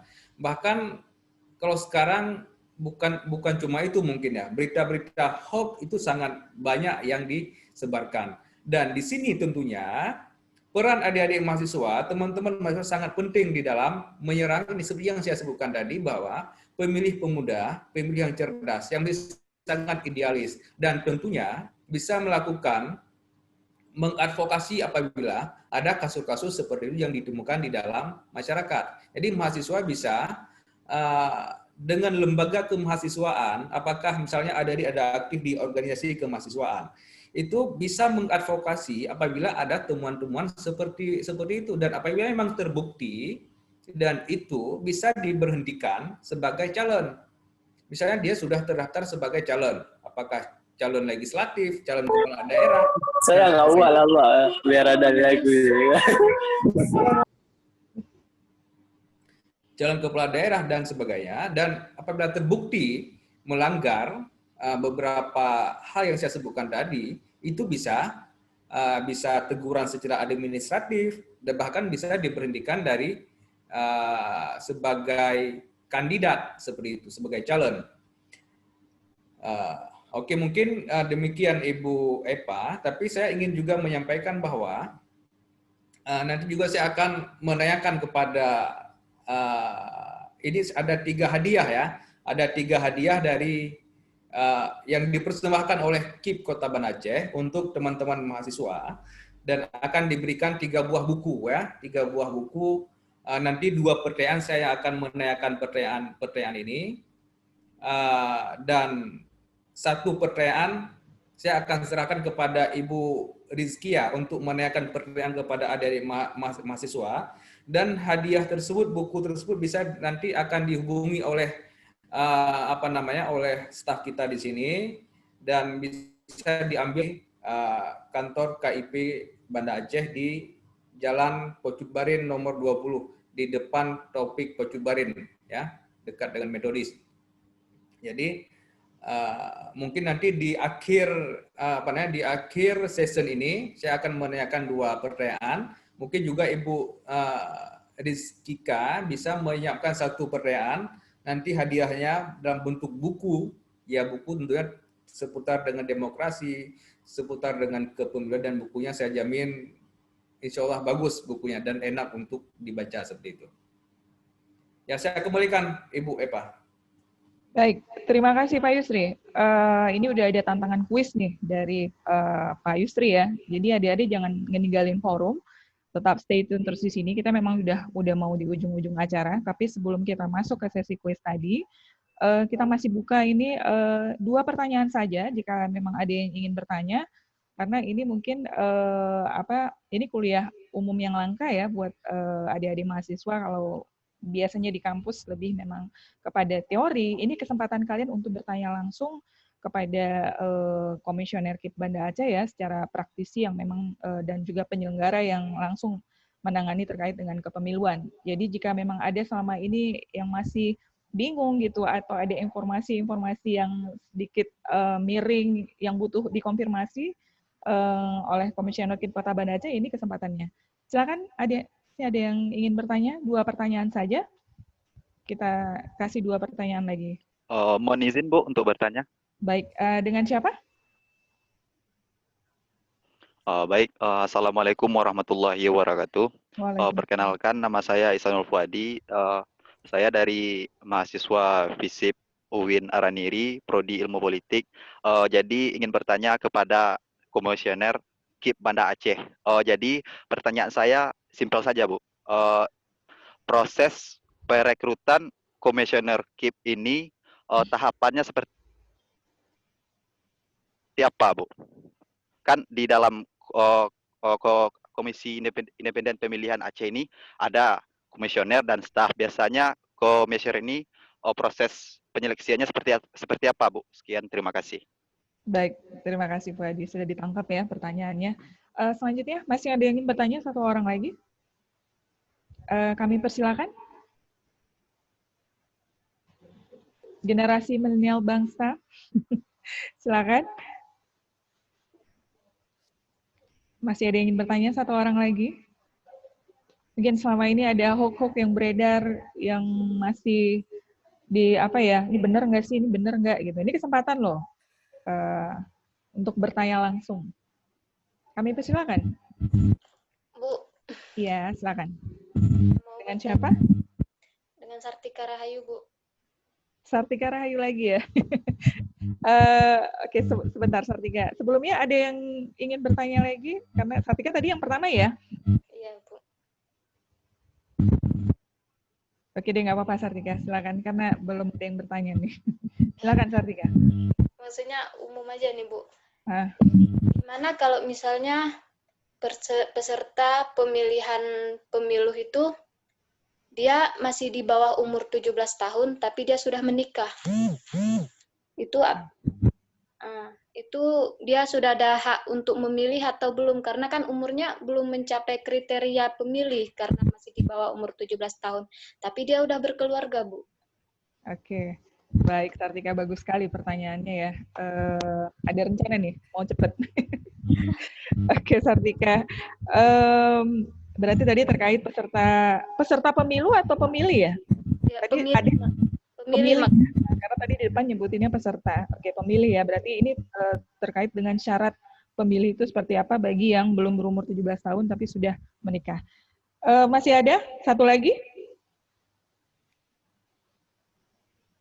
Oke, sepertinya tidak ada. Ini sudah ada 2 pertanyaan yang langsung mengarah. Bu, saya ingin bertanya. Baik, oke, ini terakhir ya. Dava Taki ya? Siapa? Dengan siapa? Ya, baik. Assalamualaikum warahmatullahi wabarakatuh. Waalaikumsalam. Sebelumnya nama saya Dava Taki Abiu, berasal dari FISIP UIN Araniri, yaitu Prodi Ilmu Politik. Saya ingin bertanya mengenai pemilihan umum, tapi lebih relevansi dengan pusat. Pertanyaan saya, sebelumnya seperti yang kita ketahui banyak beredar di media massa, pada 2009 ada yang namanya seseorang yang memiliki jabatan di BUMN, ia tidak boleh mencalonkan diri sebagai presiden ataupun wakil presiden. Kalaupun dia harus mengundurkan diri dari hal tersebut. Tapi yang kita ketahui, langsung saja Pak Ma'ruf Amin pada saat itu di anak BUMN, akan tetapi kenapa masih bisa lolos kepada tahapan menjadi wakil presiden? Bukannya itu termasuk bagian dari pelanggaran dari pemilu? Terima kasih. Baik, Dava, terima kasih. Ini pertanyaannya kritis juga ya, terkait dengan jabatan BUMN dalam proses pencalonan peserta pemilu, yang ini diarahkan sebagai contoh Pak Ma'ruf Amin. Baik, ini sudah ada 3 pertanyaan yang langsung mengarah kepada Pak Yusri, Pak. Ini yang pertama terkait dengan tadi pemilih yang belum 17 tahun tapi sudah ada KTP. Terus yang kedua terkait dengan proses perekrutan komisioner, itu seperti apa? Dan yang ketiga terkait dengan jabatan BUMN dalam proses pencalonan. Silakan, Pak. Di-mute dulu, Pak. Pak Yusri. Terima kasih. Ya. Sudah ya, sudah terdengar ya? Ya. Nah, ini yang sangat menarik, ini pertanyaan pertama nih ya. Kayaknya yang pertama tadi yang menanyakan ingin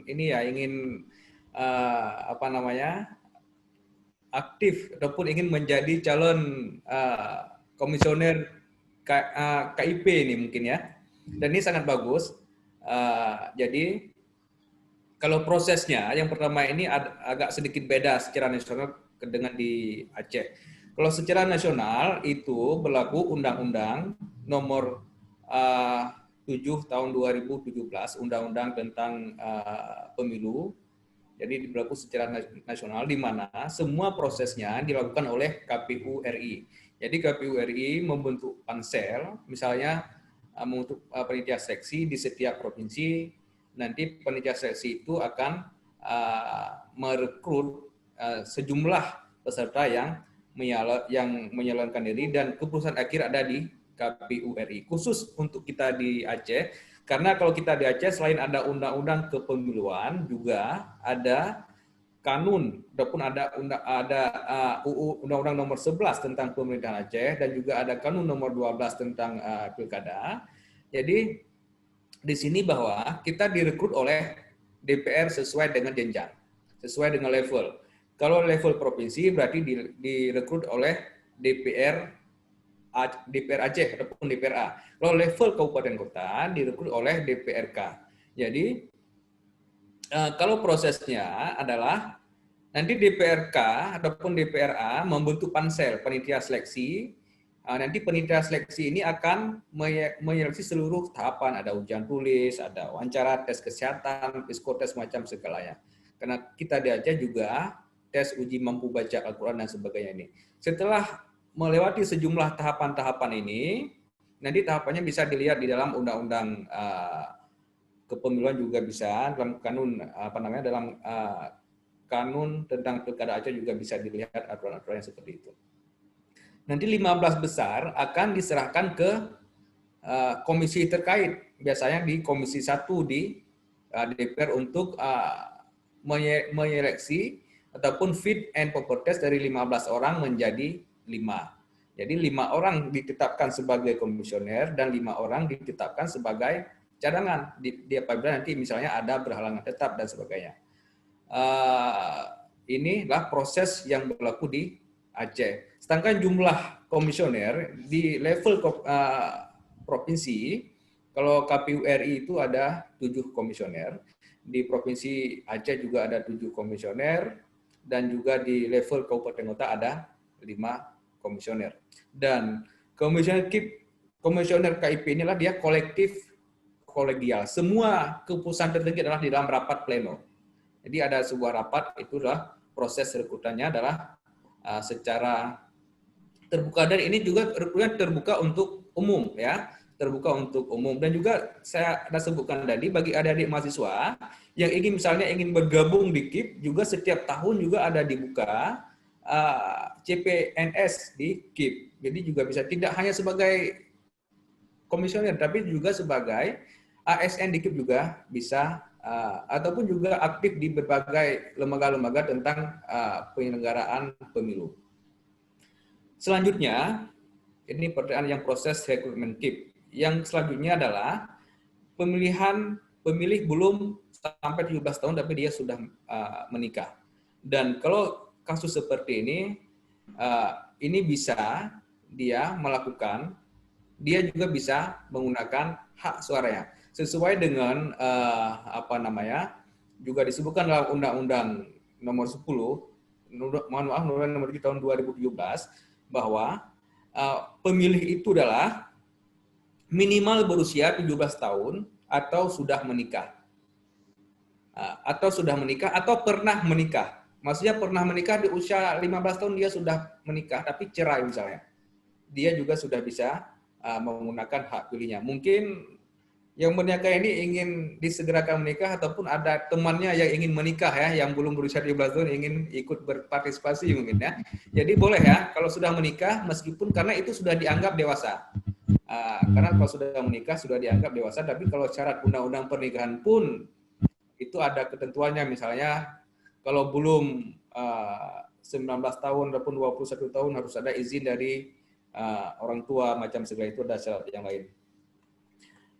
Yang nomor 3 adalah pertanyaan selanjutnya terkait dengan aktif di BUMN ataupun di sebagai PNS ataupun pejabat-pejabat lainnya, bahkan sampai dengan ke peringkat kampung BUMD pun ataupun BUMDes ini tidak tidak bisa ditetapkan sebagai misalnya tidak boleh, dia harus mundur sebagai jabatan-jabatan yang dia menduduki itu bahkan sampai dengan tingkat BUMD ya, badan usaha milik desa, bukan hanya sebagai BUMN itu jelas disebutkan di dalam undang-undang seperti itu. Sedangkan kasus Pak Ma'ruf Amin itu dia sebagai Dewan Pengawas Syariah di bank pada saat itu ya, dia sebagai Dewan Pengawas Syariah karena dia Pak Ma'ruf Amin sebagai ulama dan dia juga aktif di MUI karena diangkatlah sebagai Dewan Pengawas di Bank Syariah. Jadi Pak Ma'ruf Amin seperti yang disampaikan juga oleh Pak Ma'ruf Amin sebagaimana disampaikan oleh Komisioner KPU, dia juga sudah mengundurkan diri pada saat itu ya, sudah mengundurkan diri dari jabatannya di saat sebelum ditetapkan sebagai calon wakil presiden. Karena apabila tidak memundurkan diri, pasti KPU tidak akan menetapkan sebagai calon. Mungkin kalau misalnya jawaban saya ini kurang pas tentang Ma'ruf Amin karena saya tidak begitu mengikuti full kemarin bagaimana kasus Pak Ma'ruf Amin. Mungkin kalau Pak Muhammad bisa menambahkan, juga bisa menambahkan terkait dengan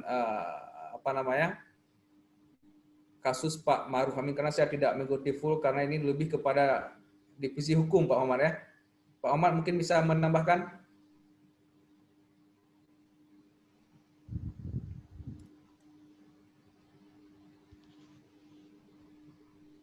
Silakan Pak Muhammad, bisa di-mute dulu Pak.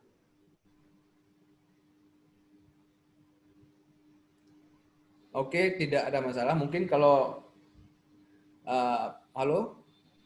Ya. Pak Muhammad mungkin bisa menambahkan terkait ini.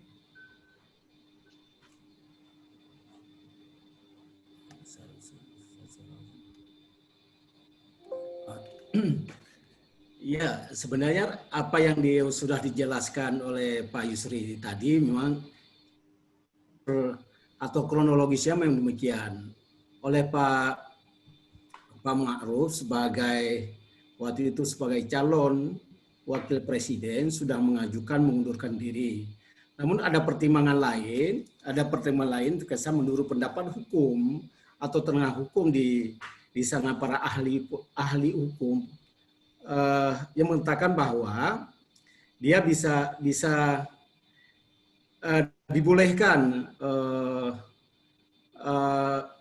rangkap jabatan. Sebenarnya memang sesuai dengan Undang-Undang Nomor 7 Tahun 2002 sangat jelas bahwa setiap, seperti pertanyaan siapa tadi? Parvin, Dava. Dava.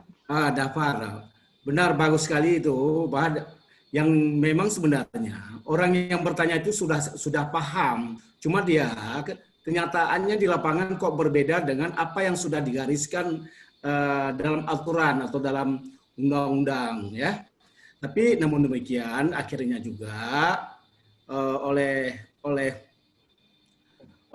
Ma'ruf Amin mengundurkan diri. Itu ada tolak tarik. Memang tentu oleh para pakar hukum ada dasar-dasarnya, boleh atau tidak. Namun demikian, kalau kita kaitkan, kalau kita lihat sepintas di dalam undang-undang, memang benar apa yang seperti yang dipertanyakan. Tapi ada di penjelasannya itu tadi. Di penjelasan inilah yang beda pendapat bisa dikatakan dalam tanda petik di antara para pakar hukum, sehingga ada satu sisi ada sebagian pendapat itu dibolehkan untuk merangkap sejauh dia masih sebagai calon, belum ditetapkan sebagai wakil presiden terpilih. Tapi setelah ditetapkan sebagai wakil presiden terpilih, maka dengan sendirinya Pak Amin Ma'ruf tidak lagi tercatat sebagai ketua MUI pusat. Demikian mungkin Pak Yusri. Oke, baik, Pak Ahmad sudah menambahkan. Saya juga menambahkan sedikit bahwa Pak Ma'ruf Amin saat itu dia menjabat sebagai Dewan Pengawas di Perbankan Syariah. Itu juga diatur di dalam pasal 1 poin 15 Undang-Undang Nomor 21 Tahun 2018, ya. Undang-Undang Nomor 21 Tahun 2018 tentang Perbankan Syariah, di mana Dewan Pengawas Syariah itu tidak termasuk misalnya sebagai tidak dikategorikan yang memberi jasanya kepada bank secara seperti akuntan publik, penilaian, dan juga konsultan hukum. Dia bukan komisaris, dia bukan direksi, ya, dia bukan. Kalau direksi ataupun komisaris itu yang memang mutlak itu tidak dibolehkan. Jika misalnya bahkan komisaris di BUMD pun juga tidak. Intinya apabila gaji bersumber dari uang negara, komisaris BUMD, pejabat Gampung itu tidak dibenarkan. Sedangkan Dewan Syariah menurut Undang-Undang Nomor 21 Tahun 2018 itu adalah sebagai konsultan hukum, bisa juga akuntan publik, dan tidak dikategorikan ke dalam yang saya sebutkan tadi dalam direksi ataupun komisaris. Oleh karenanya, kedudukan hukum Dewan Syariah bukan pejabat dan berbeda dengan pihak komisaris, direksi, pejabat, dan juga karyawan bank syariah. Jadi ini, sehingga pada saat itu Pak Ma'ruf Amin juga bisa ditetapkan sebagai calon wakil presiden. Mungkin itu yang bisa saya sampaikan. Nanti bisa kita diskusi lain di lain waktu seperti itu. Karena ini sudah jam 12, jadi saya ada janji juga memberikan 2 pertanyaan kepada teman-teman sekalian. Nanti teknisnya Ibu Epa, siapa yang duluan misalnya apakah menunjukkan tangan ataupun apa, nanti akan dipersilakan untuk menjawab pertanyaan. Pertanyaannya sangat mudah seputar dengan pemilu, dan yang cepat menanyakan akan mendapatkan buku tentang demokrasi dan bisa diambil di KIP Kota Banda Aceh. Pertanyaan yang pertama, ini sangat mudah sekali. Tahun berapa pemilu pertama diselenggarakan di Indonesia? Saya Pak Muhammad Hawid. Demi kelancaran ya, demi ketertiban kami mohon di kolom chatnya aja dulu kita sebutkan namanya biar nggak bocor. Ini kayak gini langsung Muhammad bocor nih. Hawid. Sama. Oke, ini untuk Muhammad Tawi 1 ya. Yang selanjutnya nanti tolong sebutkan di kolom chat aja dulu karena kalau nanti speakernya hidup semua jadi riuh nanti. Oke. Oke, disilahkan Muhammad Hawi mungkin karena beliau yang paling cepat. Kalau misalnya lama nanti browsing nanti. Ya, boleh Pak. Ini pemilu langsung secara demokrasi apa waktu masa Orde Baru, Pak? Saya menyampaikan pemilu pertama di Indonesia.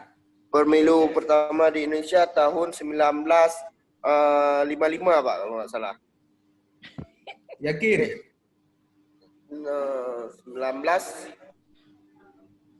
Iya, Pak, 65, Pak.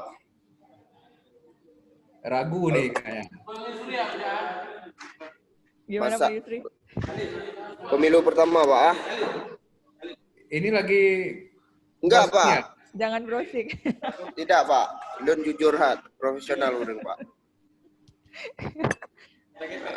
1955, Pak. Oke, betul ya. Kalau secara demokrasi langsung 2004, Pak, masa SBY. Oke, jadi pemilu pertama di Indonesia adalah 1955 ya. Ya, Pak. Ditulis apa namanya siapa Ibu Epa nanti biar jangan salah orang nanti bisa mengambil hadiah di kantor KIP Kota Banda Aceh. Jadi pertanyaan kedua juga masih seputar ini. Coba sebutkan 4 partai pemenang pada pemilu pertama. Oke, ini kita lihat dari kolom chat sudah ada Sartika Rahayu. Kita persilakan Sartika Rahayu jika ingin menjawab pertanyaan dari Pak Yusri. Itu jadi Bu, itu tadi yang pertama. Oke, ini nggak mau menjawab, mana tahu your luck is in here. Ya. 4 partai pemenang pada pemilu pertama ini jangan terlalu lama ya. Kalau lama kita berikan waktu ini. Iya. Oke, Dava Taki. 4 partai pemilu pertama pemenang yaitu Masyumi, PNI, PKI, dan NU, Pak. Dan NU sesuai dengan nomor ini urut yang pertama siapa? PNI, Masyumi, NU, dan PKI. Oke, betul ya. Jadi ada 4 partai pemenang pertama. Ada partai PNI, nasionalis, juga ada partai Masyumi, partai Islam, dan juga ada partai NU, juga Islam, dan juga ada partai komunis. Saat itu partai Masyumi menang 23%, 23,97%. Masyumi juga memiliki 20,59%, dan partai NU 18%, dan juga partai PKI memiliki suara 16%. Jadi ini yang akan mendapatkan masing-masing 1 buku ya, 1 buku dari KIP Kota Banda Aceh. Nanti kapan diambil bukunya, nanti akan dihubungi oleh staf KIP Kota Banda Aceh. Mungkin silakan Ibu Rizkika ya untuk menanyakan 1 pertanyaan kepada mahasiswa dan mahasiswi. Baik, terima kasih Pak Yusri Razali.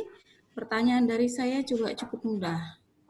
Kapan pemilu pertama kali melibatkan partai lokal sebagai peserta pemilu? Ayo silakan. Saya lagi boleh, Pak? Nggak boleh lagi. Lain. Oke, makasih, Pak. Ayo, siapa cepat dia yang dapat. Artika mau nyobain atau siapa yang lain? Kita ulangi pertanyaannya, kapan yang melibatkan parpol lokal sebagai peserta pemilu? Ayo dipersilakan.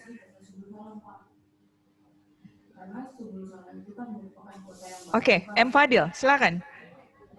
Baik, tahun 2009. Langsung ke Bu Rizkika aja yang... Gimana Bu Rizkika? Ada yang lebih tepat?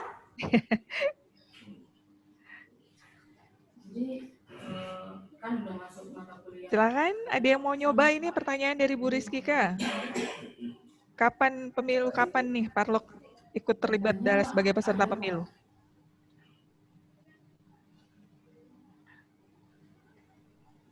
Malah yang paling susah ya pertanyaan saya. Ini masih pada di sana nggak ya?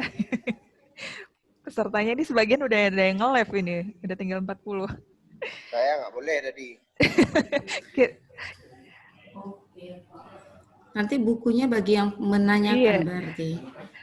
Jatah saya berarti Pak Yusri bukunya. Ya.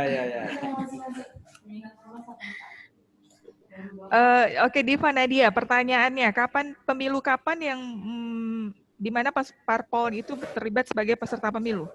Diva Nadia, di pemilu tahun berapa parpol sebagai peserta pemilu?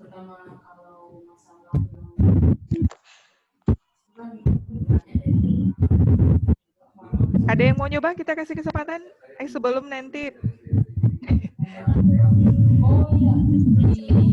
Yang nggak bisa jawab berarti nggak baca bahan materi saya pertemuan kedua. Ini masuk kuis ya Bu ya, di mata kuliah mereka ya Bu ya. Nanti ada penilaian tersendiri nih kayaknya. Berarti materi saya yang saya bagi nggak dibaca. Saya bisa Bu, ada baca Bu. Ada baca. M. Haris, kita persilakan M. Haris. Langsung aja, bisa di-unmute ini speakernya. M. Haris?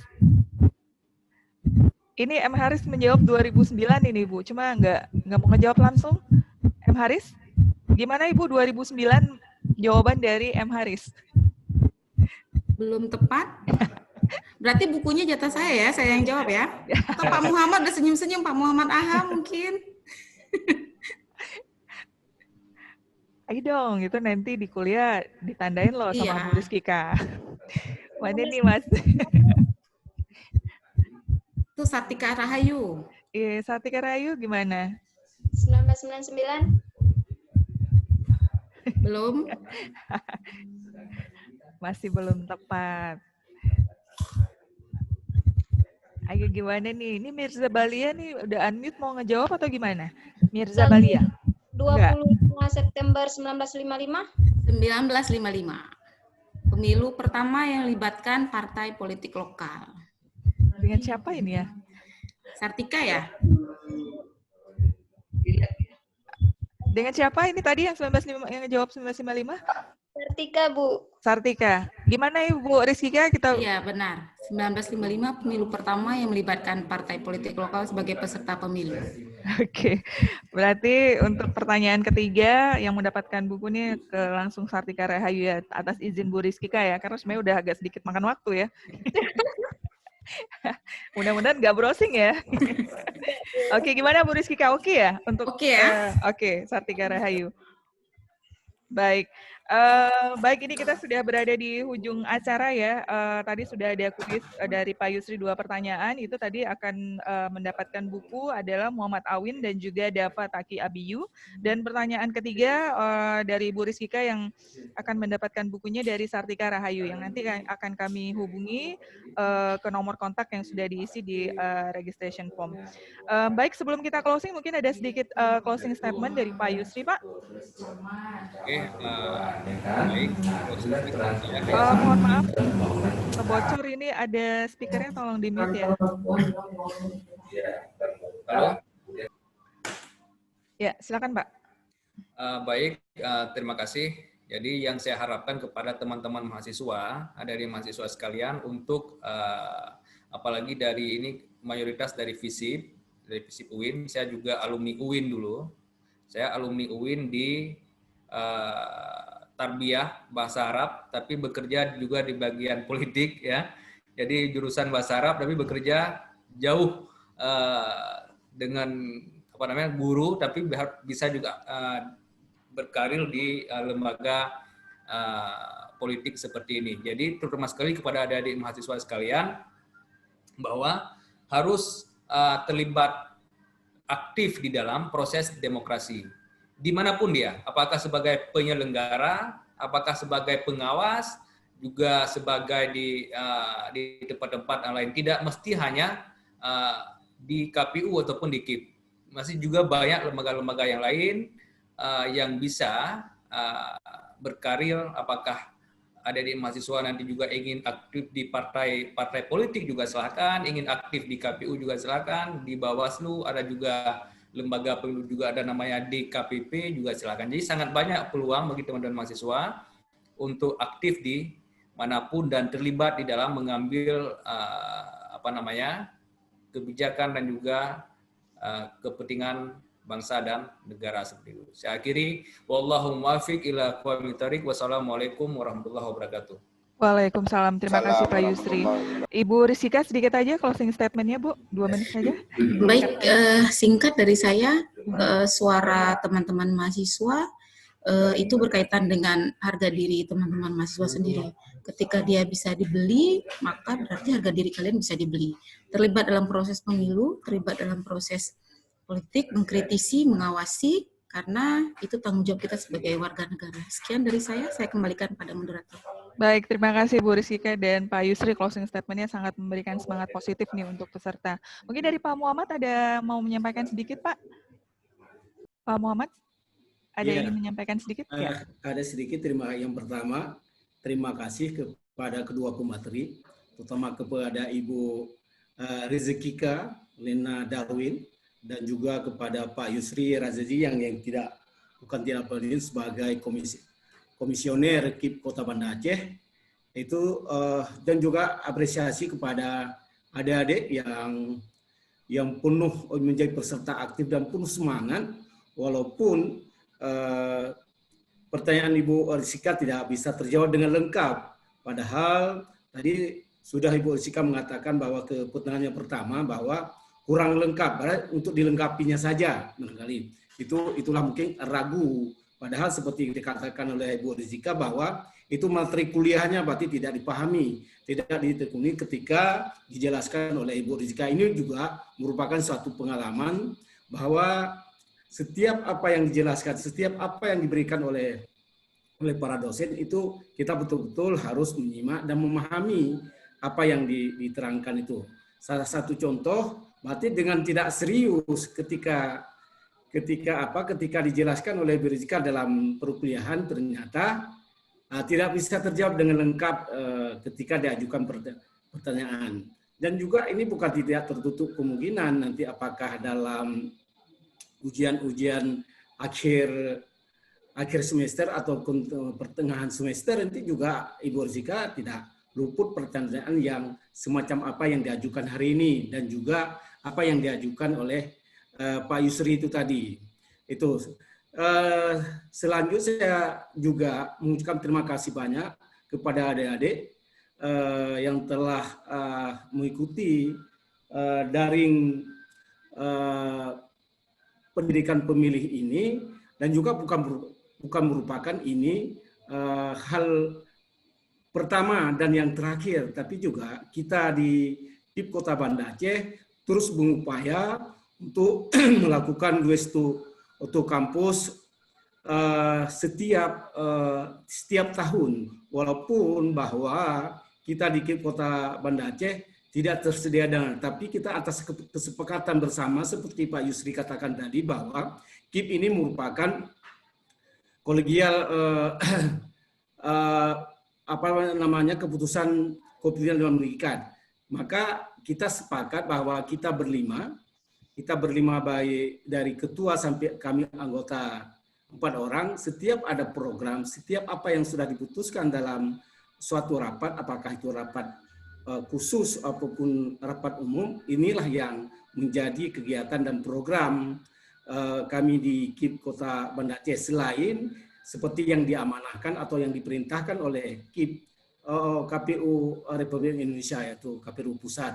Ini barangkali juga adik-adik jangan jangan kalau katakanlah hari ini belum berhasil dengan pertanyaan Ibu Rizkika, insya Allah ke depan lebih baik dan lebih paham dan bisa dijawab seperti apa yang kemauan Bu Rizkika. Terima kasih Bu Eva, Bu Rizkika, Pak Yusri.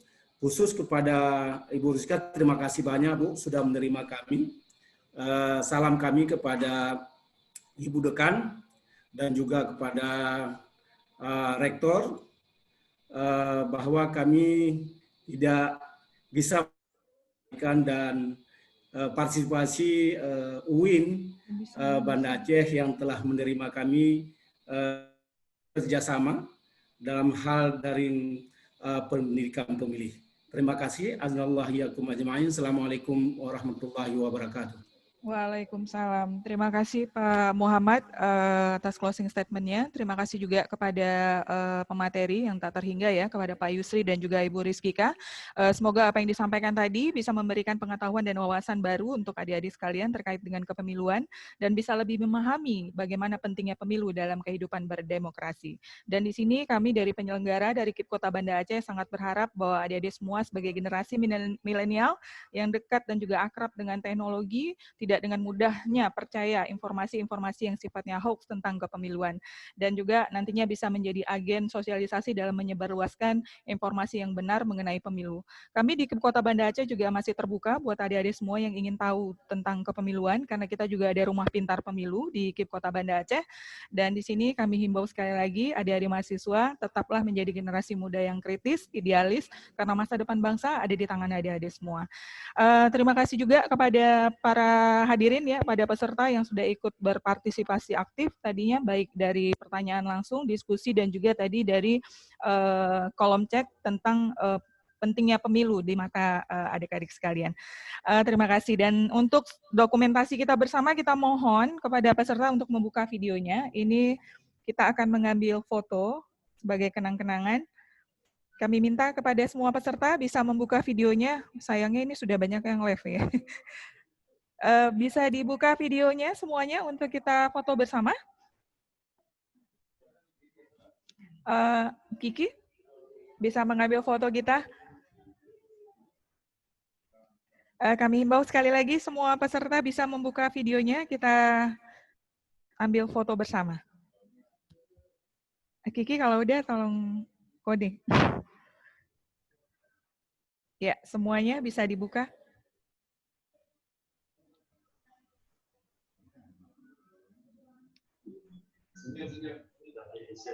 Gimana? 1, 2, 3. Senyum deh, Bapak-bapak. Tangannya gini sekali. Semangat. 1, 2, 3.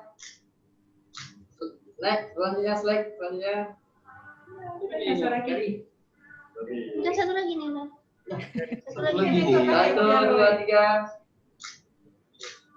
Slide. 1, 2, 3. Slide. Udah keluar.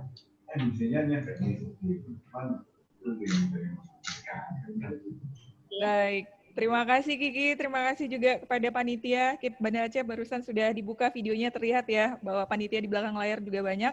Terima kasih juga atas waktunya dan juga energinya yang sampai dengan acara ini terlaksana. Sekali lagi kami dari panitia mohon maaf apabila ada kekurangan atau kesalahan selama acara ini berlangsung, karena segala bentuk kesempurnaan hanya milik Allah SWT. Sekali lagi kami dari panitia juga menghimbau di masa pandemi ini jangan lupa tetap menjaga kesehatan,